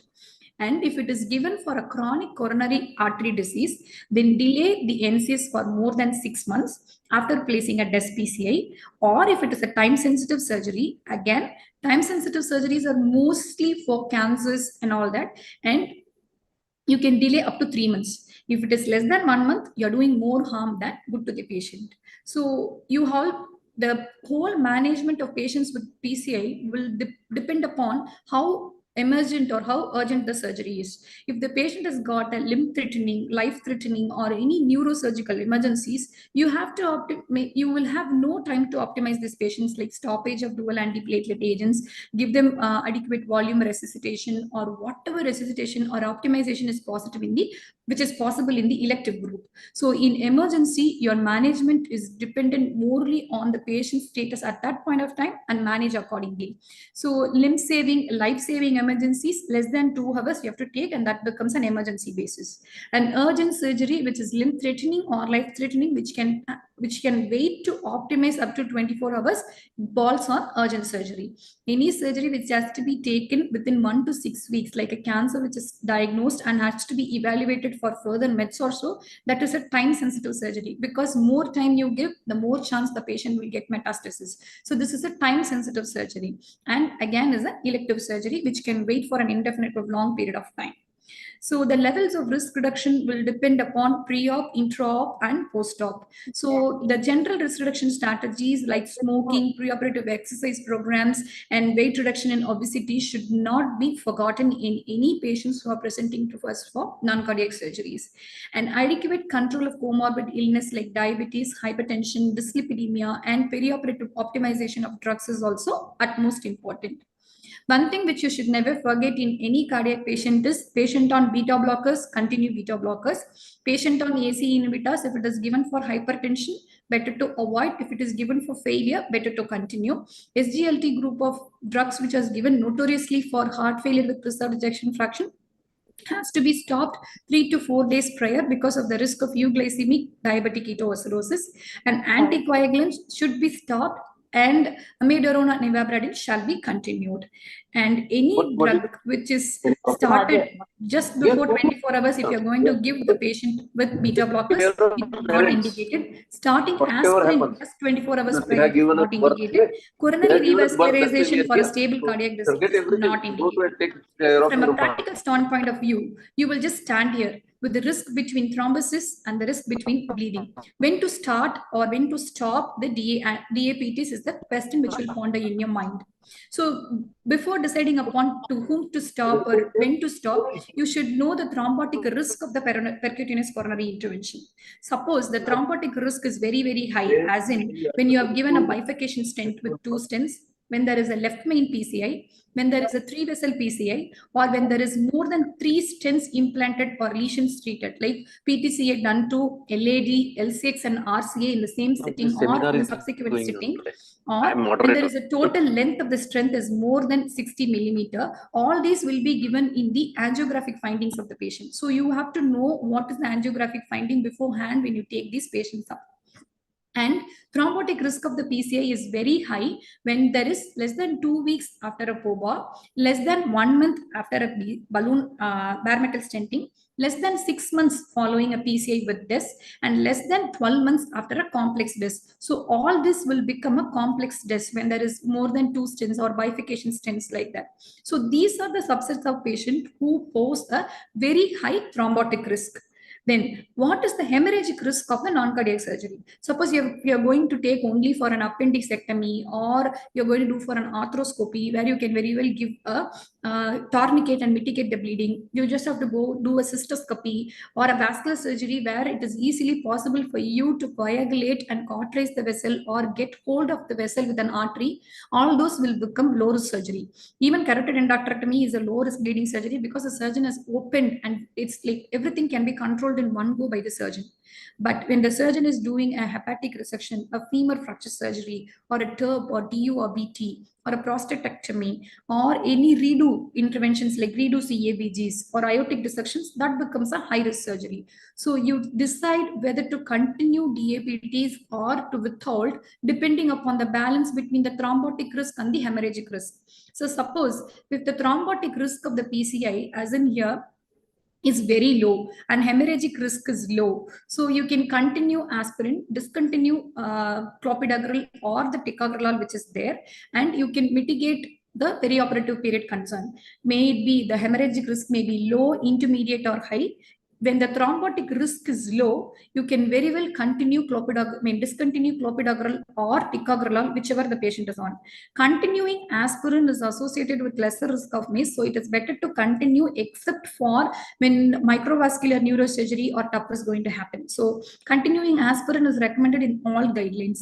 Suppose the thrombotic risk is intermediate and the hemorrhagic risk is low, intermediate or high.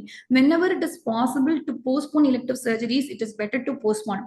Suppose if it is not possible, then you can continue aspirin, discontinue clopidogrel or ticagrelor and resume 24 to 72 hours after with a loading dose. And if the thrombotic risk is very, very high, but the hemorrhagic risk is low, say you are going to do an infected lipoma or a sebaceous cyst surgery, the thrombotic risk is high.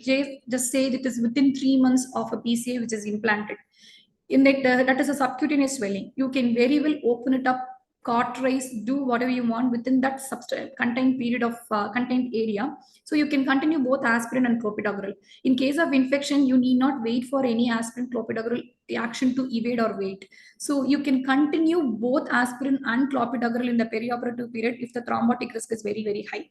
Suppose if the thrombotic risk is very high, again the hemorrhagic risk is intermediate or high, you can still think of discontinuing clopidogrel or ticagrelor and bridging with IV short-acting antiplatelet agents like eptifibatide or cangrelor. And so those who are on single oral and anticoagulants for any percutaneous coronary intervention, it is appropriate to stop in high-risk bleeding patients. You can stop apixaban 2 days prior. In low-risk bleeding, you need not stop. And when there is renal impairment, you have to stop apixaban 72 hours prior. In dabigatran, when the clearance is okay, you can stop 2 days prior. If the creatinine clearance is less, you have to stop at least 4 days prior. And in patients with oral anticoagulant therapy, monotherapy, bridging with aspirin is recommended when you are stopping oral anticoagulants. And IV antiplatelet bridging is recommended in patients who are with a complex PCI, like as I mentioned before. These are the angiographic findings which will tell you the complex PCI state, or you have kept a PCI for an acute coronary syndrome with multiple MI with a prior history of stent thrombus, in whom again the LVEF is less, or patient is a CKD or a diabetic patient, and from the timing of PCA is less than 1 month, like it is a very high risk then. So, and a drug-eluting stent is placed. So you see the risk versus benefit of bridging versus not bridging. Suppose if your cardiologists feel that bridging is necessary, you can bridge either with tirofiban, eptifibatide or cangrelor. I don't think cangrelor is available in India yet. But Sullivan et al. Was the one who had shown that mortality benefit with cangrelor.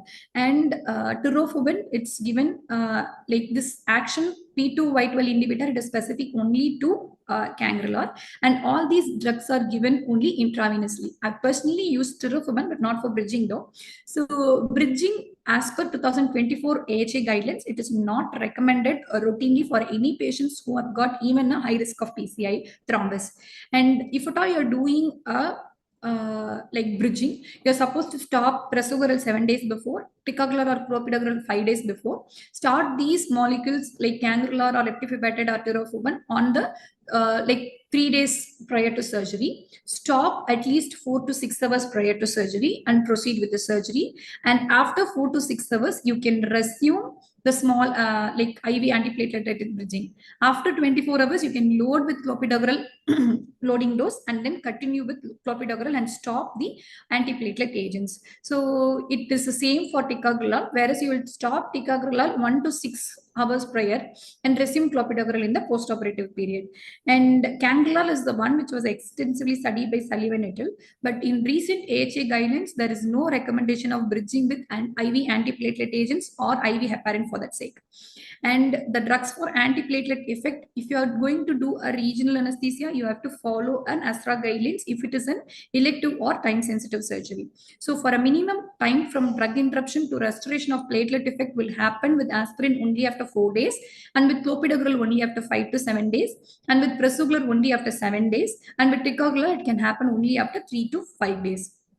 And choice of anesthesia, there is like lots of debate which is going on. Like if the patient has got a femur fracture, there is hip attack is now considered as heart attack. Some of the centers do it within 24 hours when the patient presents.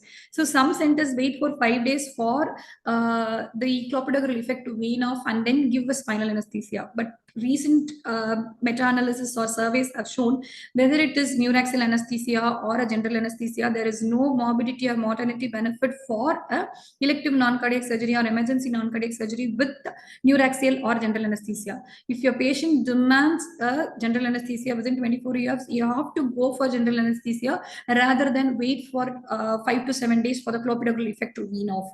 So intravenous or volatile agents, again, there is no data which suggests that TIVA is better than volatile agents.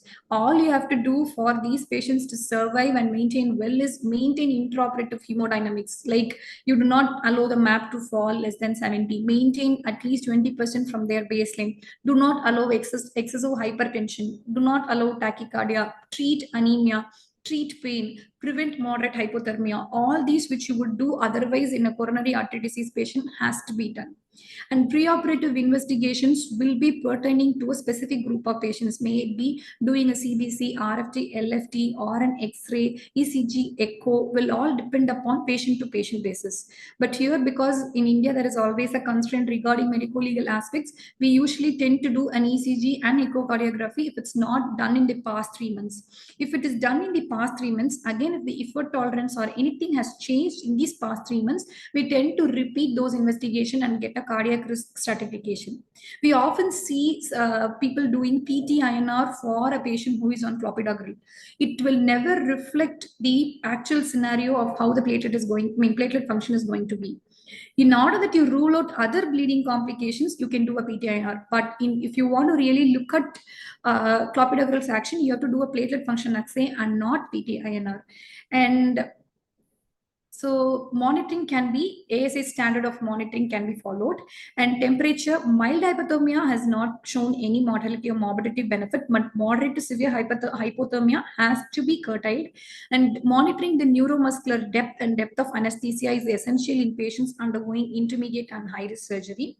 If the patient has got a let's say a moderate LV dysfunction posted for intermediate or a high-risk surgery, I would definitely go for an invasive monitoring with an invasive arterial line in place.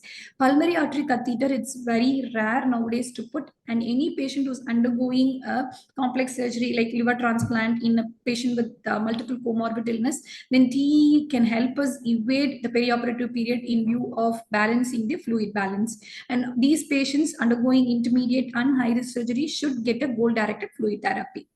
And control of bleeding, it's usually by hemodynamic optimization, not allowing the blood pressure to rise, and using surgical techniques like CUSA or using cauteries.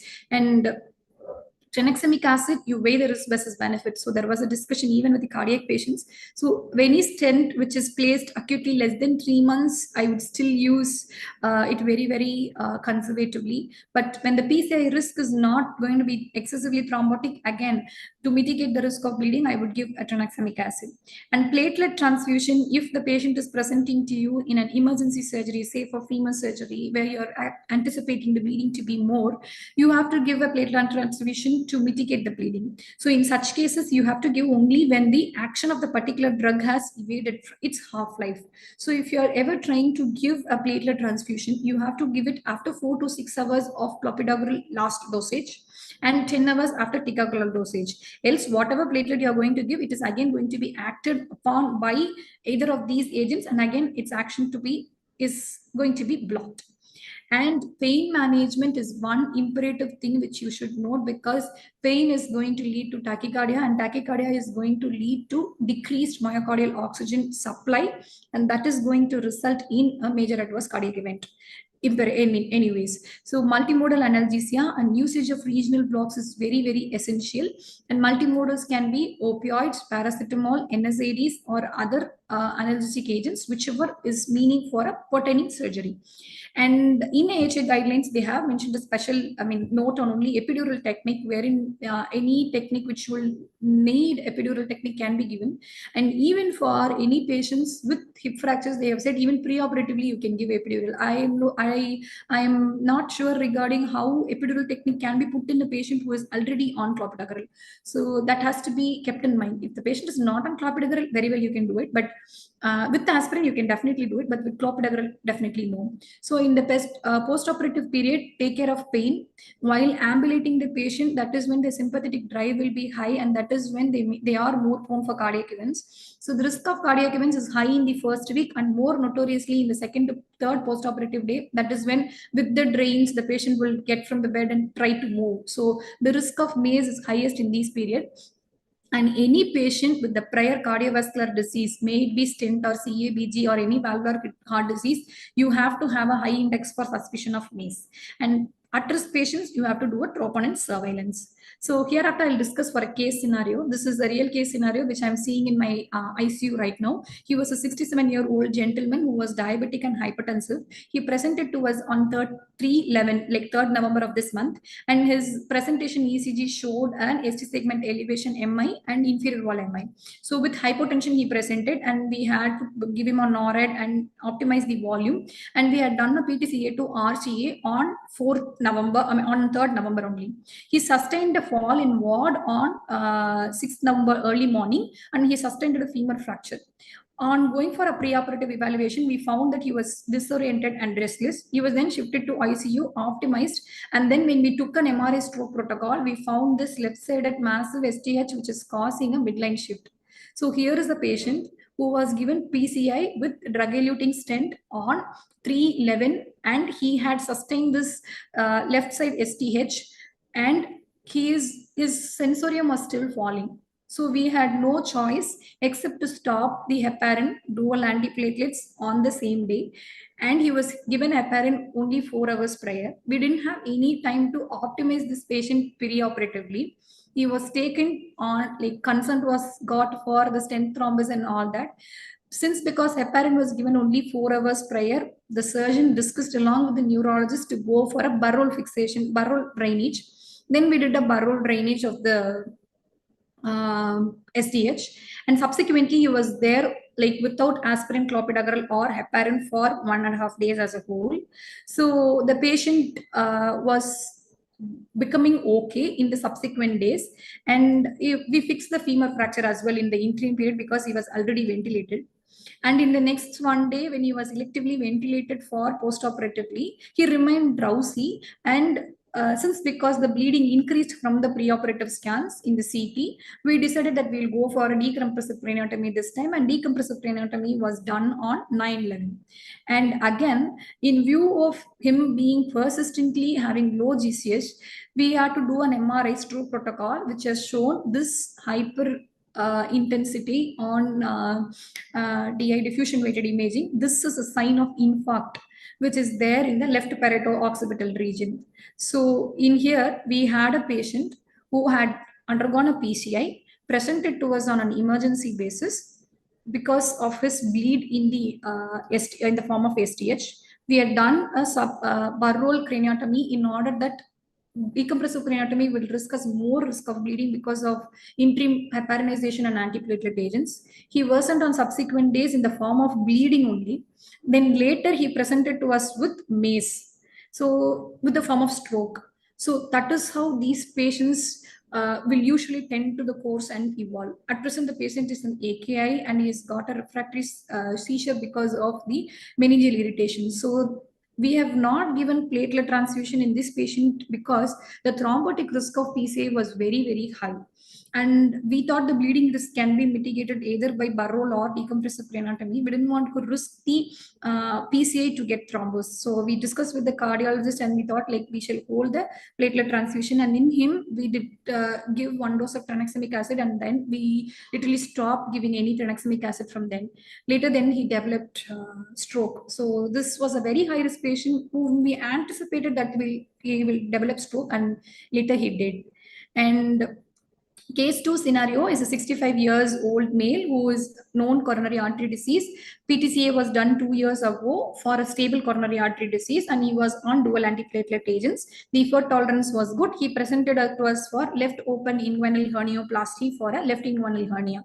It was an elective surgery which was posted 2 years after the PTCA. So we asked the patient to stop clopidogrel for 5 days, continue aspirin. Then we gave regional anesthesia with a tab block. Then the patient did fine. So there was no issue in this second case scenario. That is how you go about. The third case scenario is a 70 years old female who has got a 3AD for 3 months and PTCA to LCX was done 3 months prior for an index PCA of ACS STEMI. And she presented to us with nausea and vomiting, and in the due course of time, she was evaluated to have a periampullary carcinoma of pancreas. So in here, it becomes a very time-sensitive surgery because she had a localized cancer. Now, if we don't take this patient up for surgery, she's going to throw meds. So since it was a time-sensitive surgery, we assessed and a high-risk patient, elevated risk patient, we assessed her effort tolerance. The effort tolerance was still good. Then we went for an echo which showed a moderate LV dysfunction. And her stress testing was negative. So what we thought was, since it's a high-risk surgery, we thought that we'll stop ticagrelol and continue aspirin as Whipple's is associated with a high risk of bleeding. We did not bridge her with any IV antiplatelet agents. Like we resumed clopidogrel 24 hours after the surgery, after that confirming that the drains were minimal. For pain relief, we gave an EOA catheter. So in this patient, IV antiplatelet bridging, we did not think of, but because of the high risk of bleeding, or it was not recommended in the recent AHA guidelines. So time-sensitive surgery, if the patient is presenting to you with, the patient is getting, say that the patient is getting evaluated for time-sensitive surgery, and the patient incidentally or accidentally presented to you with a NSTEMI or STEMI. So how do you optimize this patient? When the cardiologist surgeon is asking you what is the best option for this patient, then we can very well tell them balloon angioplasty can be one of the tide over crisis period time can be taken. The patient can be subjected to balloon angioplasty. So after 14 days, you can take this patient for time sensitive surgical emergency, and after the surgical emergency is over, then you can think of putting these patients again on maybe a PCI, maybe it be drug-eluting stents or drug-eluting balloons. So that is how you go. If you are ever asked about whether to do a DES or a balloon angioplasty, it would be better to go for a balloon angioplasty if the patient is awaiting for a time-sensitive non-cardiac surgery. In rare case scenario, we've had patients in whom there was a triple vessel disease which was addressed. Then after giving regional anesthesia, the patient was having intractable hypotension despite being on high dose of noradrenaline. In those patients, when you're not able to tide over the hemodynamic crisis with the maximum dose of noradrenaline or maximum dose of any vasopressor, you think the mechanical assist devices can come in handy. In that patient, we had put him on IABP on table. Of course, the surgery was not done because the patient had a severe hemodynamic collapse. So we had put him on table IABP because it was utmost necessary. So it is never that spinal is safer or GA is safer. Each patient may pose a different intraoperative crisis, which you may find very difficult to manage. So you also have to have, if the patient is high risk, suppose if the patient is having a stent thrombus, again, he is going to have a severe hemodynamic compromise with ST segment elevation. Suppose if you're not able to tide over that crisis at that point of time with a maximum vasopressor, always have the backdrop in your mind that IABP may come in handy. So to summarize, these patients who are coming to you with for an elective non-cardiac surgery, timing of PCI is very, very important thing to note. And indication and type, suppose if it is for an acute coronary syndrome or for a stable cardiac disease.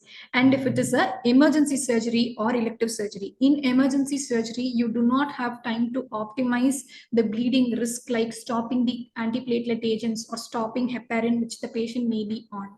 So optimize the drug which the patient is perioperatively on. Depending upon the risk of the hemorrhagic risk versus the thrombotic risk, you decide with the cardiologist whether to stop or continue the dual antiplatelets, or whether to continue only aspirin. IV antiplatelet agent bridging can still be considered even though it's not there in the AHA guidelines. If the patient has got a very, very high risk of thrombotic tendency, you can consider based on your local preferences.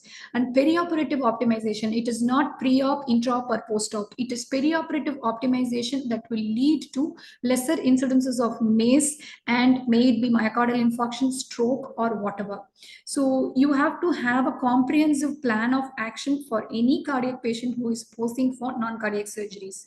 In elective surgeries, where you can optimize these patients, optimize their drugs, not only drugs, optimize them as a whole, may it be their comorbid illness or the lifestyle modifications which you're aiming for. Thank you. Thank you so much, Guru Santhia, for that excellent talk. And I think you have covered all the points regarding the topic. So it is basically about the bleeding versus thrombosis risk in these patients. May I ask you, in this case one, where you had to do burr hole first and later craniotomy, when did you start aspirin and clopidogrel? Loading dose was given on 3, ma'am. Loading, it was pressed. No, ma'am. On 3rd November, we gave. I know, yeah, that I understood. So later on, did you start it to take care of the PCI that was done? Yes, ma'am. He was on aspirin and clopidogrel. When he bled, he had a fall because he was on dual antiplatelets and heparin. When he fell, he developed intracranial hemorrhage. I mean STH. So he was on aspirin, ticagrelol, and heparin when I took him for the barrel decompression. Oh, so the surgeon was like, let us go for barrel because the bleeding tendency with decompression will be very, very high because he was given heparin just 4 hours prior. We didn't think that at that time, like decompression was not done only because like the bleeding risk will be more. Fine. And we had pulsatile brain. We didn't have brains inside. The immediate perioperative scans, the bleeding was really less. Only when he remained drowsy, we did subsequent scans which showed increase in bleeding on the 3rd postoperative day. Okay, okay. Katribal sir, your expert comments, please. Amarja. Yes, Hemant sir. Yes, Hemant sir. Sorry, Katribal. I just wanted to ask one question to her. What is the role of heparin in that patient? You have already given DAPT, and what is the role of heparin in that case? So here, cardiologist usually gives heparin that is at a least very 2 days. dangerous thing to do because heparin doesn't have any action on the platelets. No, sir. No. It doesn't. Yeah, no action on the platelets. So I think because of this, the intensity of this subdural hematoma was very great. Because otherwise, also if patients are on DAPT and had a fall, they will always have a subdural hematoma. But that subdural hematoma is increased because of this additional dose of heparin. That's what my point is. Okay, sir. Let Dr. Karkiwal say something, so then I'll talk to them. Thank you. Katribal sir? Yeah, thank you. That was a great lecture. Thank you, sir. Guru. I will say you covered comprehensively everything. Can you please clarify the platelet transfusion and the duration between the therapy and platelet, and what is the relationship there? You had a slide on that. So suppose if the clopidogrel is given, say 8 o'clock in the morning, if I ever have to give platelets to a patient who is bleeding because of the bleeding tendency of the dual antiplatelet agents, if the patient received clopidogrel at 8 o'clock, it is advisable to give platelet transfusion after 6 hours or 4 hours after clopidogrel, say if 8 o'clock the patient has taken clopidogrel, it is better that you give platelet transfusion after 2 o'clock. Because if it is there, if you give it in the interim period, whatever platelets you give to the patient, that would be acted upon by clopidogrel, and again their effects would wane. Suppose if the patient has taken ticagrelor, it is advisable that you give platelet transfusion to prevent further bleeding only after 10 hours. Suppose if it is 8 a.m. in the morning, the patient has taken ticagrelor, you give platelet transfusion only after 6 o'clock in the evening, because in the interim period, whatever platelet you give is not going to be effective because of the action of ticagrelor. Okay, so I got it. So, but if the patient is bleeding, you have to give something. Am I correct? Yes. So if the patient is bleeding, you obviously, the reason is antiplatelet agent. Yes. You just have to give some platelets. So it's similar to the patient coming out of cath lab with a Plavix load. Yes, sir. Coming for cabbage. You put the patient on bypass. Post bypass, you have to give some platelets. You don't wait for 4 hours or 10 hours threshold. But that's really good to know. Your point is well taken, that you're telling me the platelet transfusion will be less effective compared Yes, to given after that hours Yes. threshold. That's a very important point. Thank you. Thank you, Dr. sir. Hemant, do you have any comment on this? Yeah, it's a very, very important topic, and Guru has dealt in depth about this, and congratulations to her. Very crisp presentation. Thank you, sir. As you also said, that it's a trade-off between the stent thrombosis and the bleeding. So one has to, each and every patient has to be monitored according to that. Because if you stop antiplatelets, stent thrombosis will come. If you don't stop antiplatelets, hemorrhage will happen. So it's a trade-off between these two, and you will be surprised. Recently, I was reading an article where Canadian Anesthesiology Society has done a general this thing about the antiplatelets and the surgery. They had done the review, and 61% of the anesthetists were not aware of what to do with the stent, what to do with the antiplatelets. Most of the 33% of those anesthetists say that 1 or 2 days stoppage of antiplatelets and we take up for surgery. So this topic is so important, and now with the advent of life expectancy increasing day by day, most of the patients will have this stents introduced into their body, and we have to deal with it. So simply one thing very simple: if patient is on aspirin, clopidogrel, only on aspirin you can give subdural or epidural blocks. That is one thing. If patient is having minimum bleeding chances, moderate bleeding chances, and severe bleeding chances, she has dealt it very nicely.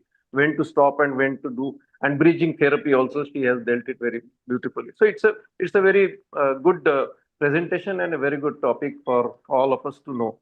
Thank you. Thank you, Hemant sir.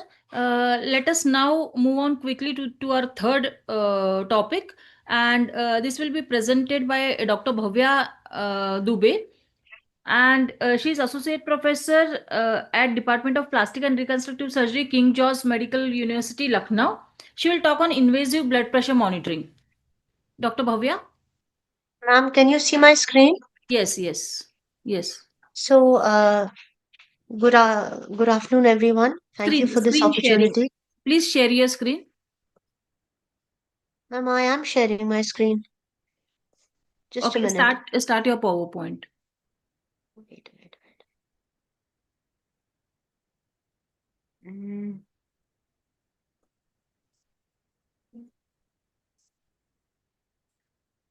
Is my screen visible, ma'am?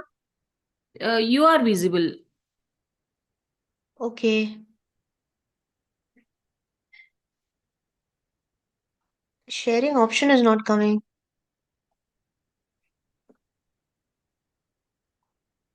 At the bottom of your screen, do you have a green button? Share? Yes. Is it there now, ma'am? Yes. Now it had come. Okay. Can you see my PowerPoint? Yes, yes, yes, that's good. Okay. So today we are going to talk about invasive arterial monitoring and its interpretation. Good afternoon, everyone. Thank you for giving me an opportunity to teach, especially something about blood pressure. Blood pressure, as we know, is the vital sign which we measure the most, but we understand the least.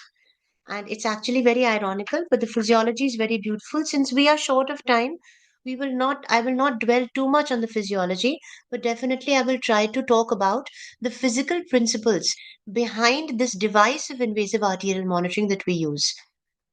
So I will be covering basically the arterial pulse waveform and its components, the indications and the contraindications of invasive arterial BP monitoring, the components of the monitoring system per se, the sites of cannulation, and of course, very importantly, which most students are confused with the feedback that I have got, is the physical principle behind it.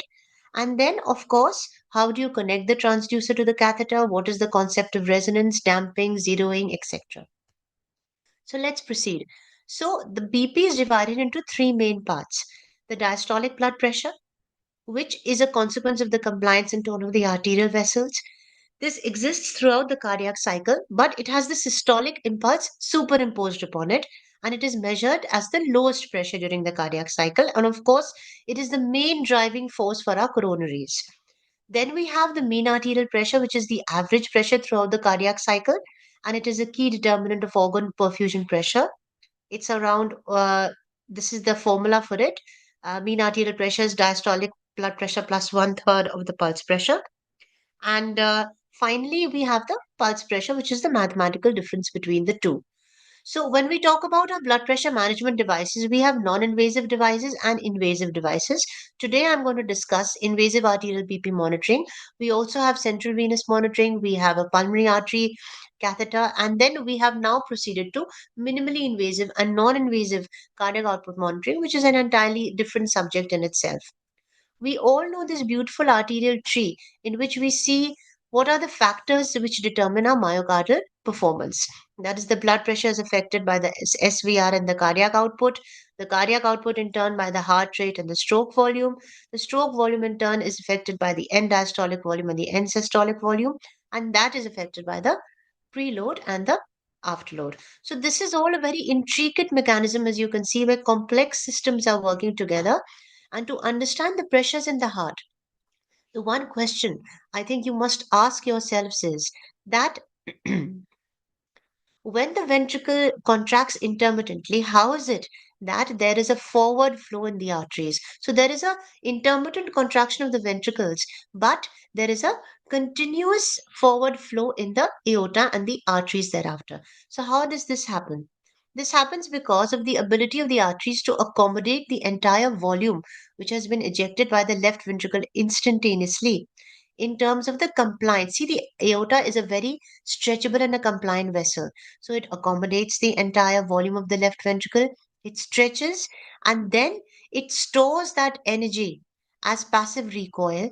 And once the aortic valve closes during diastole, this accumulated energy recoils the aorta and it squeezes the blood forward in the peripheral tissues, ensuring continuous flow. So, thus, though even LV ejects intermittently, forward flow is maintained.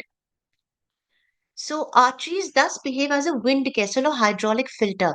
They dampen the blood flow and pressure oscillations caused by the intermittent character of this left ventricle injection, and they give us a steady and a peripheral organ perfusion at a steady flow and a pressure.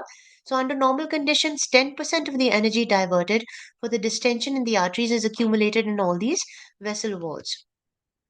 One very important concept that you need to know is that before we proceed is that of the phlebostatic axis. So phlebostatic axis is found at the intersection of the fourth intercostal space and the mid-axillary line. And whenever you attach your arterial monitoring system, invasive arterial monitoring system to a patient, please remember that the transducer has to be at the level of the phlebostatic axis. This is, of course, the fourth intercostal space in the mid-axillary line. And this is because when a fluid is held in a column, such as a blood vessel, the pressure throughout that column is not constant. Therefore, when blood pressure is measured with a cuff, you should measure it at the level of the phlebostatic axis of the body. So we've already discussed the Wind-Kessel effect, and we now come to the reflected wave phenomenon. This is important because the pressure waves run back and forth towards the heart, with backward waves originating from the reflection of the forward waves whenever there is a characteristic change in impedance, like if there are any branching sites, if there are any atheromatous plaques, or any sites of variation in arterial geometry. And this really matters as we proceed from the aorta towards the peripheral arteries, especially the dorsalis pedis arteries, because the nature of our arterial waveform changes. So let us first look at the component of our arterial waveform.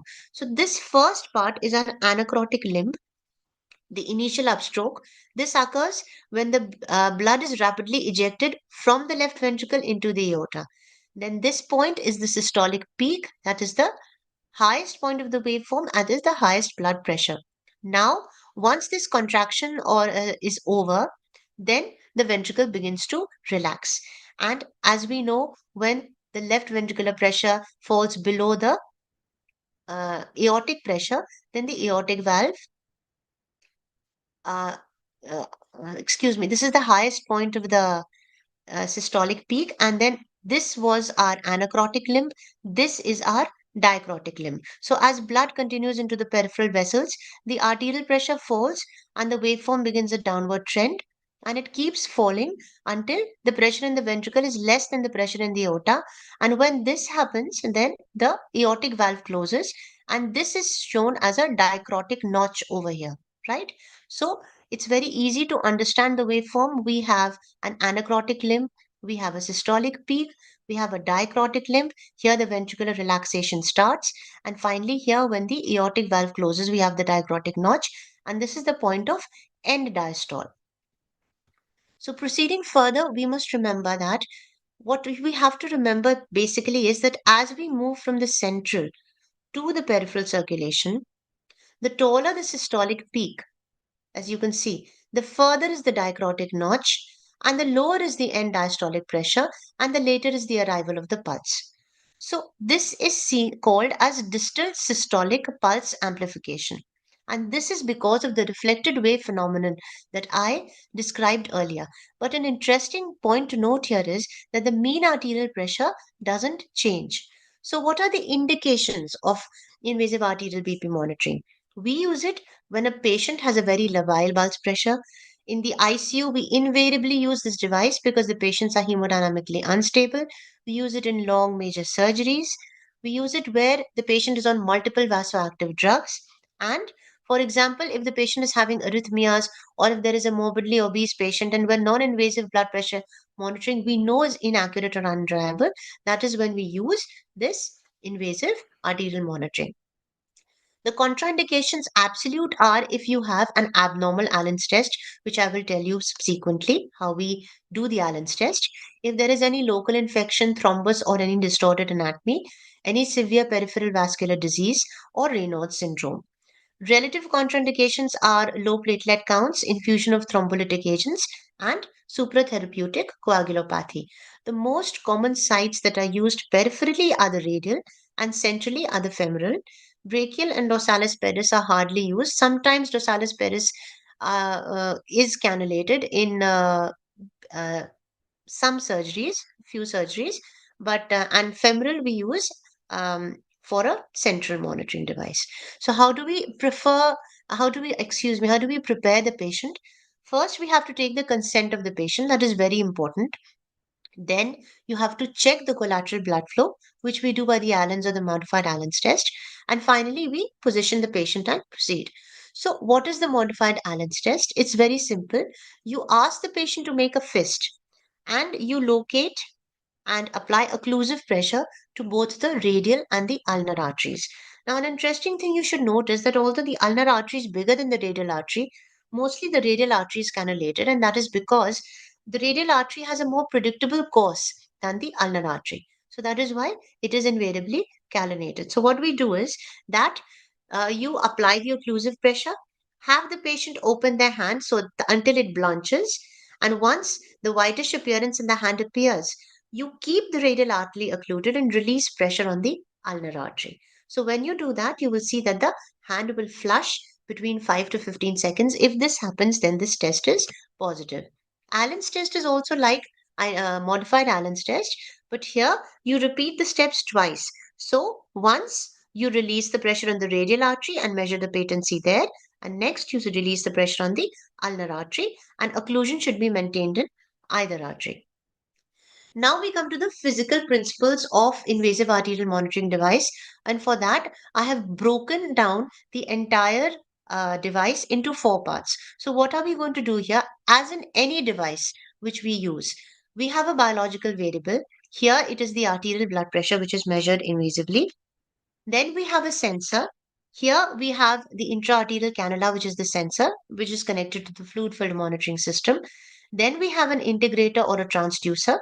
And finally, we have an output signal or amplifier or displayer. So the first component in the system is an arterial catheter. This is usually short and stiff. It is made up of an elastic material. It is connected to a stiff tube which contains a continuous column of air. And of course, it has a red tracer, which is used to distinguish it as an arterial cannula and not a blue tracer, which is that of a central venous line, and a three-way taps, which allow for blood sampling as well as zeroing, and it is made up of polytetrafluoroethylene. Now, I'm mentioning all these because in your exam, if you are given this device, you will have to state all the physical characteristics of the device as well. So, these little details are also important. Next, we come to the transducer part. Now, remember in the transducer, the basic function of the transducer is that it alters the mechanical energy of the pulse, right, into electrical energies by means of a strain gauge, which is located here inside the transducer. And this results in an electrical current. And this current is then interpreted by the monitor. So, there is no direct conversion of mechanical to electrical energy as the definition of a transducer would require, but it is just that we are converting the pressure into an electrical signal, and we are doing this very ingeniously, as I will show you. So, what happens is that we have a flexible diaphragm which is pushed up and down by the continuous column of fluid as it moves through the cardiac cycle. And on either side of the diaphragm, we have this device called as a strain gauge. Now, the strain gauge is nothing but a conductive wire which zigzags backwards and forwards. As the strain gauge is stretched, the wire is drawn thinner and the resistance is increased, and vice versa happens when it is compressed. So, what do? We measure this change in resistance and use it to calculate the pressure that is being applied to the diaphragm. So, it's really actually very ingenious. So, this is how we can actually convert the electrical energy into and the mechanical energy into electrical resistance. And this strain gauge is incorporated into a circuit which is known as the Wheatstone bridge. Now, modern arterial transducers, you can see the strain gauge over here. It is connected to a Wheatstone bridge, and modern arterial line transducers no longer require a Wheatstone bridge to measure the resistance, but they have retained it, and they have two more strain gauges on either side, which increase the signal to noise ratio and make the system independent of temperature. So, whatever the potential difference is measured here, the voltage is amplified and it is uh, processed on a monitor. As I told you, the signal to noise ratio is increased when you add more resistors here, and it makes it temperature independent, and then this is displayed on a monitor. So this is exactly the physical principle behind it. So here I have shown a schematic diagram of the entire device, and here you can see the actual device. So here you have normal saline, which is pressurized to about 250 to 300 millimeters of mercury. You have the tubing, the non-compliant tubing, the transducer, which has the diaphragm and the Wheatstone bridge. You can see the transducer here. Then you have the catheter, of course, which is connected to your artery, and between you have the three-way stopcock, which will allow you to flush the entire system. So before we measure the arterial waveform, we need to calibrate our system. Calibration is extremely important here, and you might have done it in your OT several times, but understand the physics behind it as well. So in calibration, we have two kinds of calibration, a static calibration and a dynamic calibration. Static calibration requires two parts, right? The first part is confirming a linear relationship between the actual pressure and the pressure measured by the transducers. And on modern arterial lines, this is guaranteed by the manufacturer. And the second part is the zeroing of the transducer to the atmospheric pressure on the phlebostatic axis, which I told you earlier. This is important because a 10 centimeter error in the height of the transducer is equal to 7.4 millimeters of mercury. The second part is dynamic calibration, and here we talk about resonance and damping because it is a little more complex. We'll come to that one by one. Here we've seen that how the transducer is placed along the phlebostatic axis. If it is 10 centimeters below, it is 7.5 millimeters higher than the true pressure. And if it is 10 centimeters higher than the heart, it is lower than the actual value. So here you can see the transducer is at the precise level. But here, suppose you are doing neurosurgeries, you have to level and zero the transducer to the external auditory meatus. It is very important because if you don't do that, especially in the non-supine positions like a beat chair, wrong leveling and zeroing can result in wrong therapeutic actions because here the map will be 50 or 20. So you can see you'll get such an erroneous value of map if you do not level the transducer or zero it properly. So the transducer should be exposed to the atmospheric pressure and then the pressure reading should be calibrated to zero. So this can be done by turning this three-way tap off to the patient, removing the cap and then pressing the zero button on the monitor. So it's actually very easy. You measure the phlebostatic axis, you open it to the atmosphere. Once you do that, close it to the patient, open it to the atmosphere, zero the transducer on the monitor, and finally you close it to the patient. And this is the entire system that you see of the invasive arterial BP monitoring. You have, of course, an intravascular catheter. You have the pressure transducer. I've described it. I've described the Wheatstone bridge, the strain gauge, how the physical principles convert the pressure into an electrical signal. Then you have a continuous flush device at 1 to 3 ml per hour. Then you have an amplifier, which is a low voltage signal uh, which displays the pressure from the transducer on the oscilloscope or any other device. And finally, a processor or a microcomputer which analyzes all this data and gives you the arterial waveform. Next, we come to a concept which is known as Fourier's analysis. You don't have to be very intimidated by it. Just understand that Fourier was a 19th century mathematician who taught us that complex repetitive waveforms should not be uh, analyzed per se. They should be broken down into simpler waveforms. So that is precisely what we do with the arterial waveform as well. We break it down into a series of sinusoids, of which the first 6 to 10 sinusoids will tell us the maximum about the final waveform. So the first sinusoid in this series, it has the lowest frequency or it is called the first harmonic. And for the arterial trace, this equals to the pulse rate. And in totality, the arterial waveform is comprised between 10 to 30 harmonics. So the lower harmonics contribute most to the shape of the waveform as they have the largest amplitude. And what you have to remember is that the more harmonics you utilize, the better is the arterial trace that you get. So you can have as many as 30 harmonics. So the basic hertz or this basic signal is 1 to 3 hertz. If you measure it 8 times that of the frequency, up to 24 hertz, you'll get a perfect arterial trace. The second concept that we spoke about in dynamic calibration was the concept of resonance. Now, the concept of resonance is a little more complex. It is an inherent property of the system and it is divided into resonance and damping. So, I will be dealing with resonance first. Now, what is resonance? Just look at this schematic diagram. It is an increase in the oscillations of the vibrating system when energy is applied in the system in harmonic proportion to the natural frequency.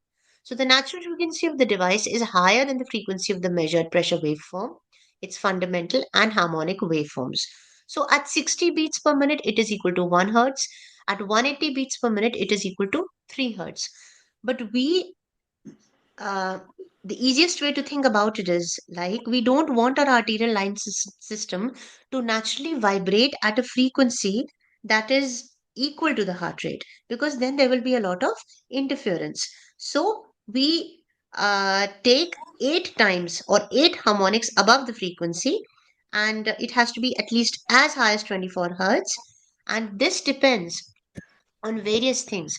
It depends on the radius of the arterial line that you've taken. It depends upon the elasticity of the catheter, the length of the catheter, the density of the fluid inside the fluid filled device, and the natural frequency. So, modern arterial lines have a frequency of over 200 hertz so that there is no resonance. Then we talk about damping. Now, the second component, damping, is much easier to understand than resonance.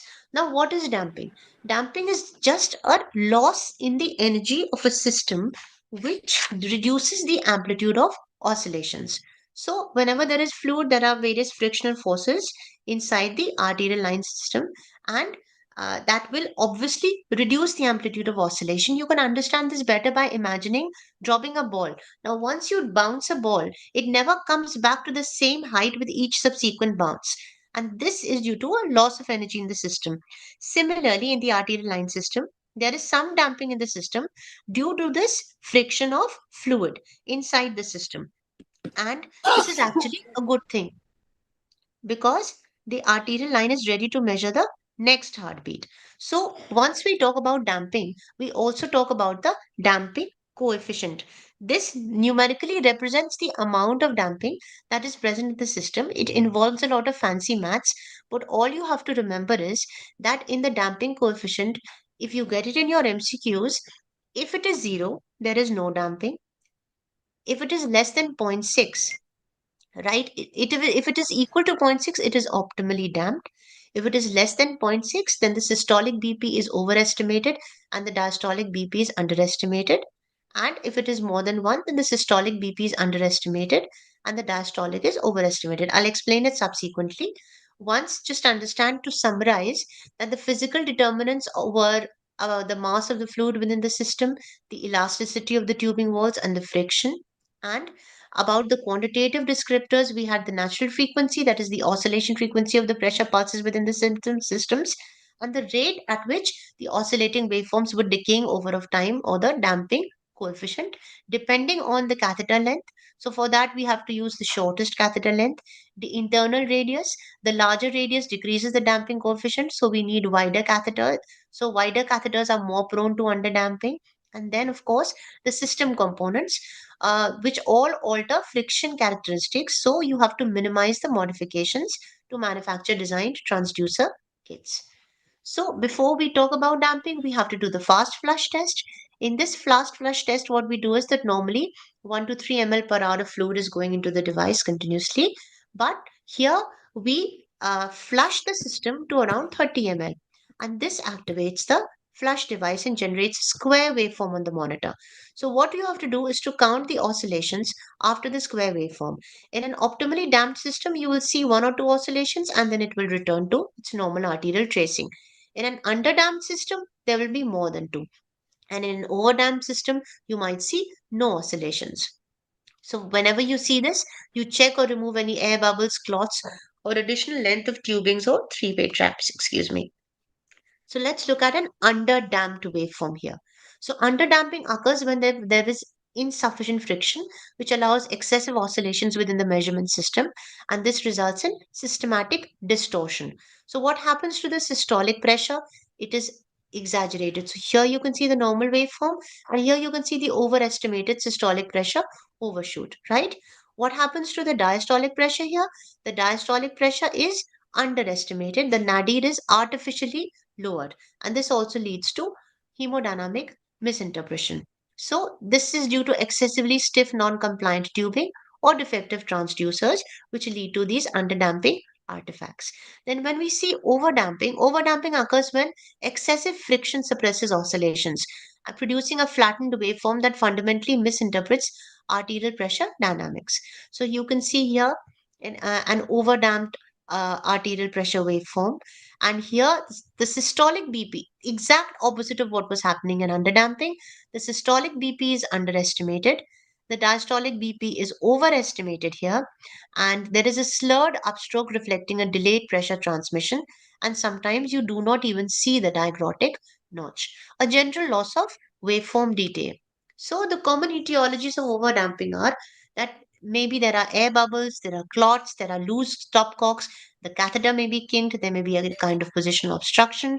So you have to systematically inspect the entire pressure transduction pathway whenever you suspect overdamping. So this is overview of the entire system. Here you see a normal tracing, here you see an underdamped tracing, and here you see an overdamped tracing. So, how do you catheterize now the radial artery? You may do a direct cannulation, you may use a guide wire Seldinger technique. And nowadays in the ICU, if we don't get a radial pulse, if the patient is hemodynamically very unstable, then ultrasound guided uh, catheterization is also done. So, how do you do it? You place the wrist in slight dorsiflexion. You've already done the Allen's test, you've already counseled the patient, taken the consent. You place the wrist in slight dorsiflexion. You can give a small amount of local anesthetic. The good part of giving a local anesthetic is that the arteries, the walls of the arteries don't go into vasospasm, so it is easier to cannulate. And then you can hold the device in your hand like a dart, keep the bevel up, and um, palpate the artery with your index and the middle fingers, and then puncture the skin just distal to it, right, at a 30 degrees angle. And once you get blood, then you move the cannula forward. So how do you do it? You can use a separate guide wire technique, or you can use an integral guide wire technique. Here what you do is that the outer catheter and the needle are advanced and the needle is removed. And here you can use an entire system where the catheter and the guide wire unit is advanced, and finally the outer catheter is advanced and the needle guide wire is removed. In the ultrasound guided technique, normally you can use an in plane approach also, but an out of plane approach also works very well, where you place the needle perpendicular to the transducer. The needle shaft and the tip are visualized as a hyperechoic dot on the ultrasound, and then you can proceed to cannulate the radial artery. Now, once you have cannulated, you may or may not get an arterial trace. So, here comes the troubleshooting. Now, suppose you have no heparin in the pressure plug, then the catheter may be occluded. So you have to maintain the pressure bag at 300 millimeters of mercury. If you don't get a waveform, maybe your transducer is disconnected, or maybe the stopcock is at the wrong direction. It is turned off, so you have to check that. Suppose you get a waveform but you don't get a pressure reading, that means you have not zeroed the transducer properly or leveled it properly. So you have to check your phlebostatic axis again and zero it again. Uh, so if the catheter is occluded, you have to consider heparin as per protocol. Flush it with heparin. Ideally, every 8 hours it should be flushed. It should be flushed before you perform any procedure. It should be flushed if you shift the patient. So you have to keep checking the arterial waveform. If the waveform is dampened, you have to flush the tubing to ensure that there are no air bubbles. Sometimes the catheter may be dislodged because the insertion site is too close to the wrist. It may be kinked. And if there is blood in the pressure tubing, it means that the pressure bag is not inflated properly. So you have to do that and flush the catheter. Sometimes there is no waveform. So the transducer setup is turned off or disconnected. You have to maintain the pressure bag at 300 millimeters of mercury. Sometimes the waveform is positional. So the insertion site is too close to the wrist. It should be at least 2 to 3 centimeters proximal to the flexor crease of the wrist. Then you get a positional waveform. So you have to keep that in mind while you are cannulating the artery. And sometimes you get a poor square wave test. So for that, you have to consider an arm board beneath that, or maybe you have not placed the catheter properly. When you come to zeroing, right? If there is no waveform with the pressure trace present, you level and zero the transducer. If the invasive blood pressure does not correlate with the non-invasive blood pressure cuff, this happens quite often. You have to check the transducer location. If it is placed too low, it will give a higher pressure. If it is placed too high, it will give a lower pressure. So you have to consider the patient per se, the hemodynamics of the patient, whether the patient is in septic shock. You have to consider the catheter location, whether is it the radial artery, is it the femoral artery, what kind of tracing are you getting? And you have to obviously remove the excess tubing proximal to the transducer as well.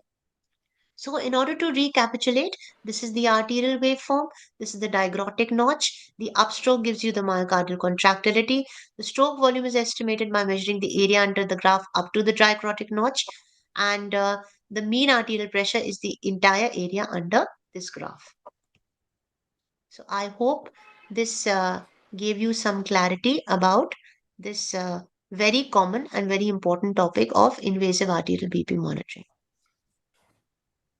Thank you, Dr. Bhavya, for the detailed talk on invasive blood pressure monitoring. Dr. Catherwell, sir, your comments, please. Thank you, Dr. Bhavya. That was excellent. So it's a very complex topic. I hate to read from textbooks. Thanks for making it clear. So when you do cardiac surgery, everything will be okay when you go on bypass. When you come off bypass, the radial arteries somehow kind of underestimate the blood pressure. And then, either the root vent, they connect to the transducer, or, put a needle in the aorta and measure the Yes, pressure. sir. So Yes, we sir. do that all the time. Typical teaching, the waveforms you have shown is the central pressure is systolic is low, diastolic is high, and the radial pressures, systolic is high, diastolic is low. How does that reverse post bypass? If you always systolic pressure is high in the aorta and diastolic pressure is low compared to radial, and basically, after transfer the patient to ICU, the radial pressure comes back equal to femoral pressure always. It is a phenomenon, always happens in the post bypass period. And what do you do in your institution? How do you explain these changes?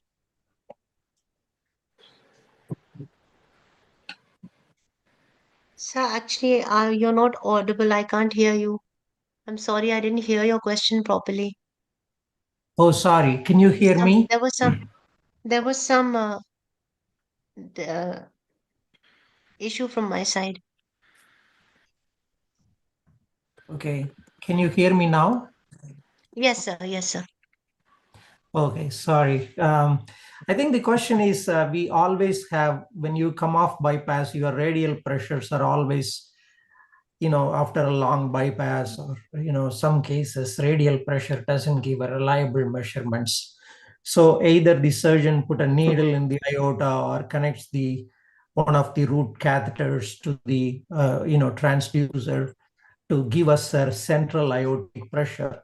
If always you see 30 to 40 millimeter mercury difference between the central aortic pressure and the peripheral radial pressure, especially Yes. systolic. So that happens always. But if you look at the textbook diagrams, the radial pressure, systolic pressure is always higher than the central aortic systolic pressure.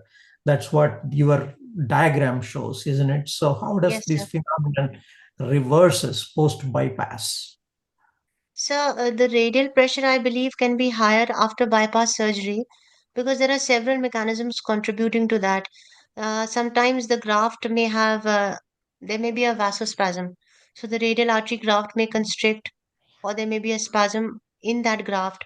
Then there may be arterial stiffness. Then there may be some vascular resistance. Then there may be surgical factors, the surgical technique, the anesthesia, the perioperative care. All these factors can influence the radial artery pressure, especially in the post bypass period. That's correct.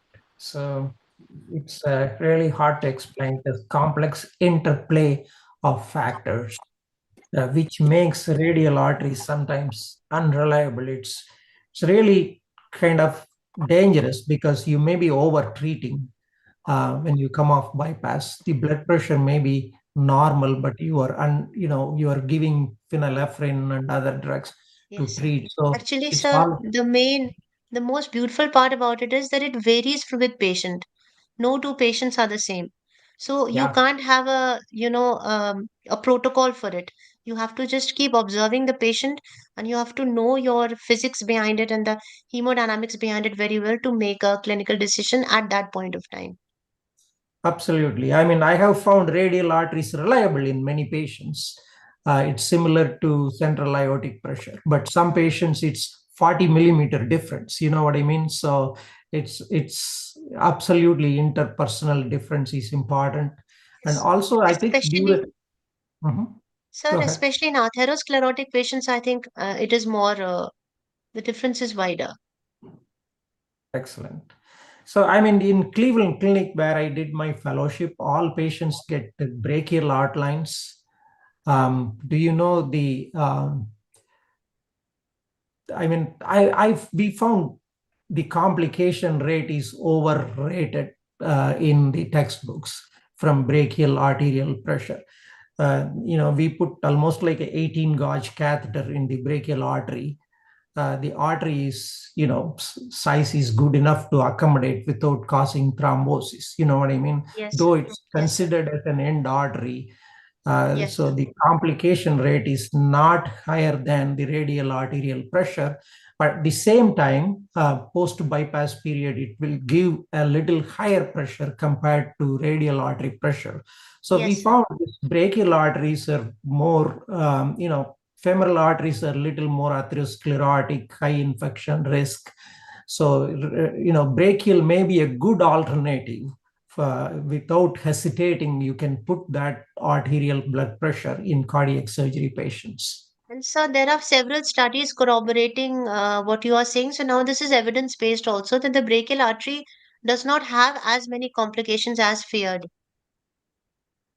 And Also, once, femoral, yeah. go ahead. Also, femoral artery ambulation is not that easy Yeah. Yes, ma'am. when That's femoral a very artery is in good and a situ. That is why practical we point. prefer radial. But sir, we haven't put brachial artery any time in my such a long career in cardiac anesthesia, nor I have seen it anywhere in India. Dr. Hemant sir, are you here? Harbhajan sir, can you Yeah. Yeah, contribute? Have you ever put Yeah, yeah, brachial artery? yeah. I have done it on a couple of times, Okay. especially in the renal transplant patients, wherein one side they have the fistula, and we do a radial cannulation, it doesn't happen. So therein we have gone for brachial cannulation, never seen any problem.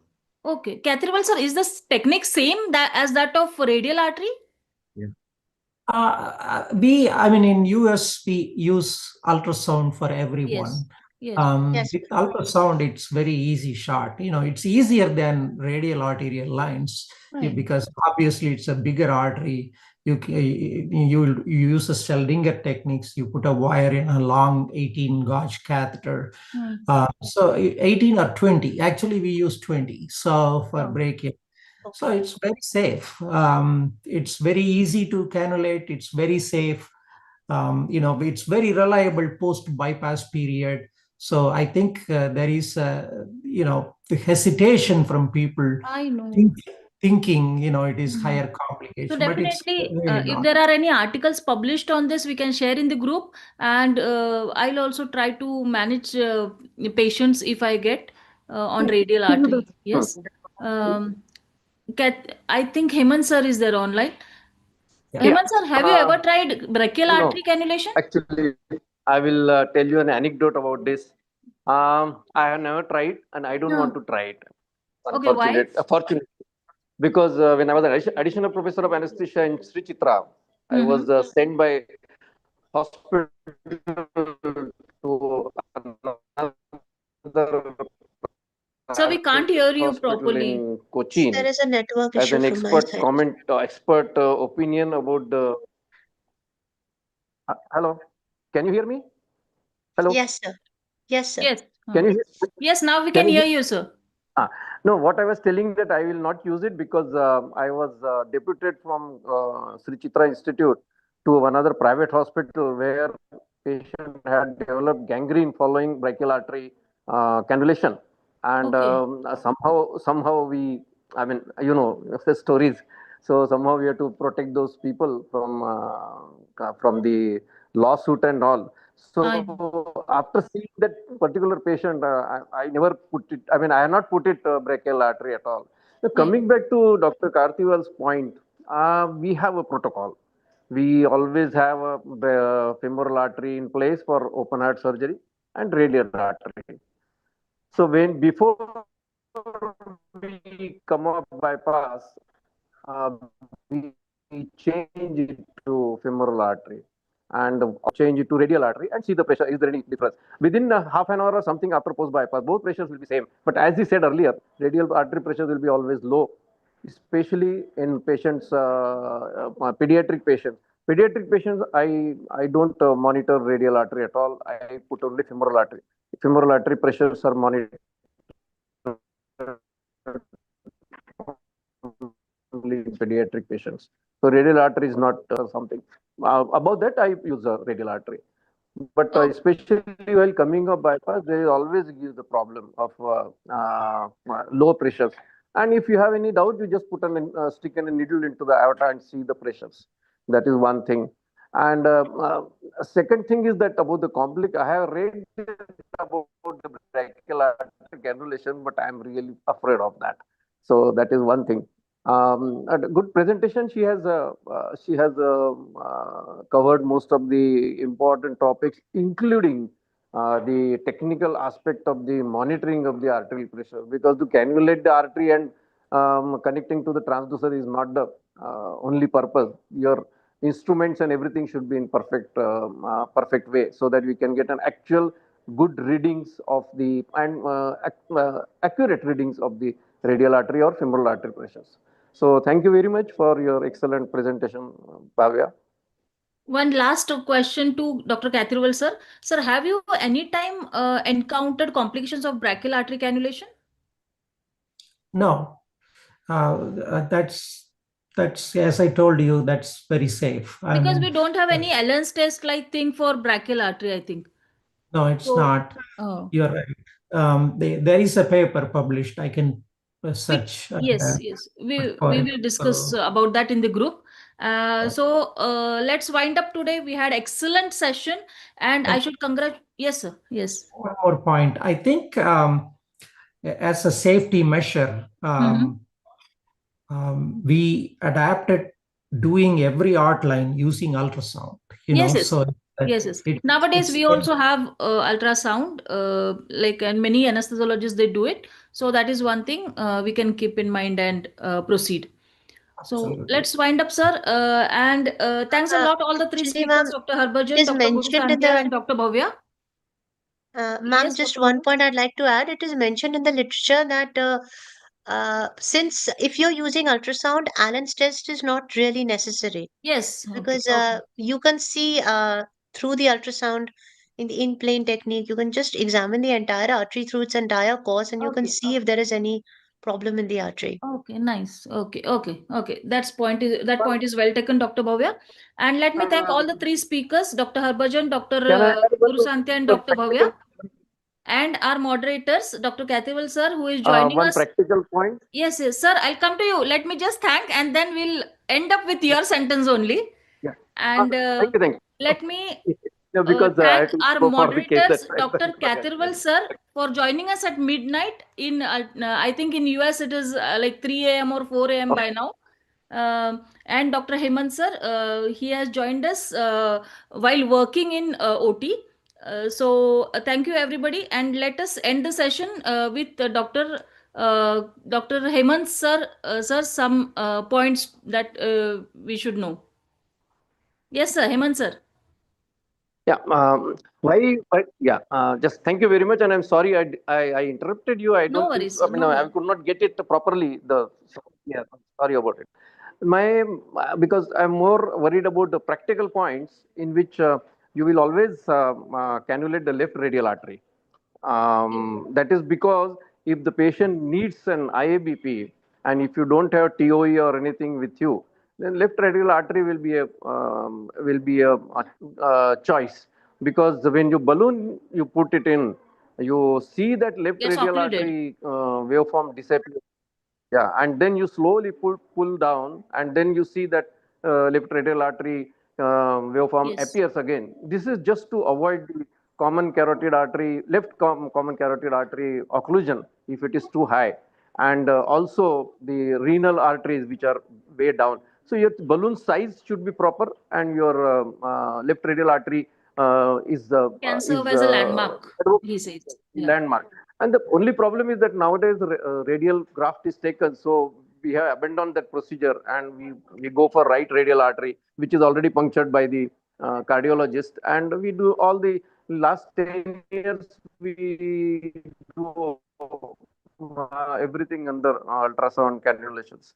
One more thing I want to mention here is that if you are puncturing the femoral artery, you should do it against the head of the femur, because if there is any hematoma after removing the catheter or cannula, there is always the possibility of retroperitoneal hematoma. If it is not at the against the head of femur, you can really press it nicely and hematoma will disappear. But if it is in the subcutaneous tissue, I mean away from the left femoral head, then it can lead to complications. So that's one or two practical points I wanted to emphasize on. Thank you. Thank you, sir. Thank you. Let's all meet again after a few months thank you for having such nice discussion, and see you again. Thank you. Thank you. Thank you, Thank everyone. you. Thank you, everybody. Thank you. Thank you, sir. Thank you. Bye.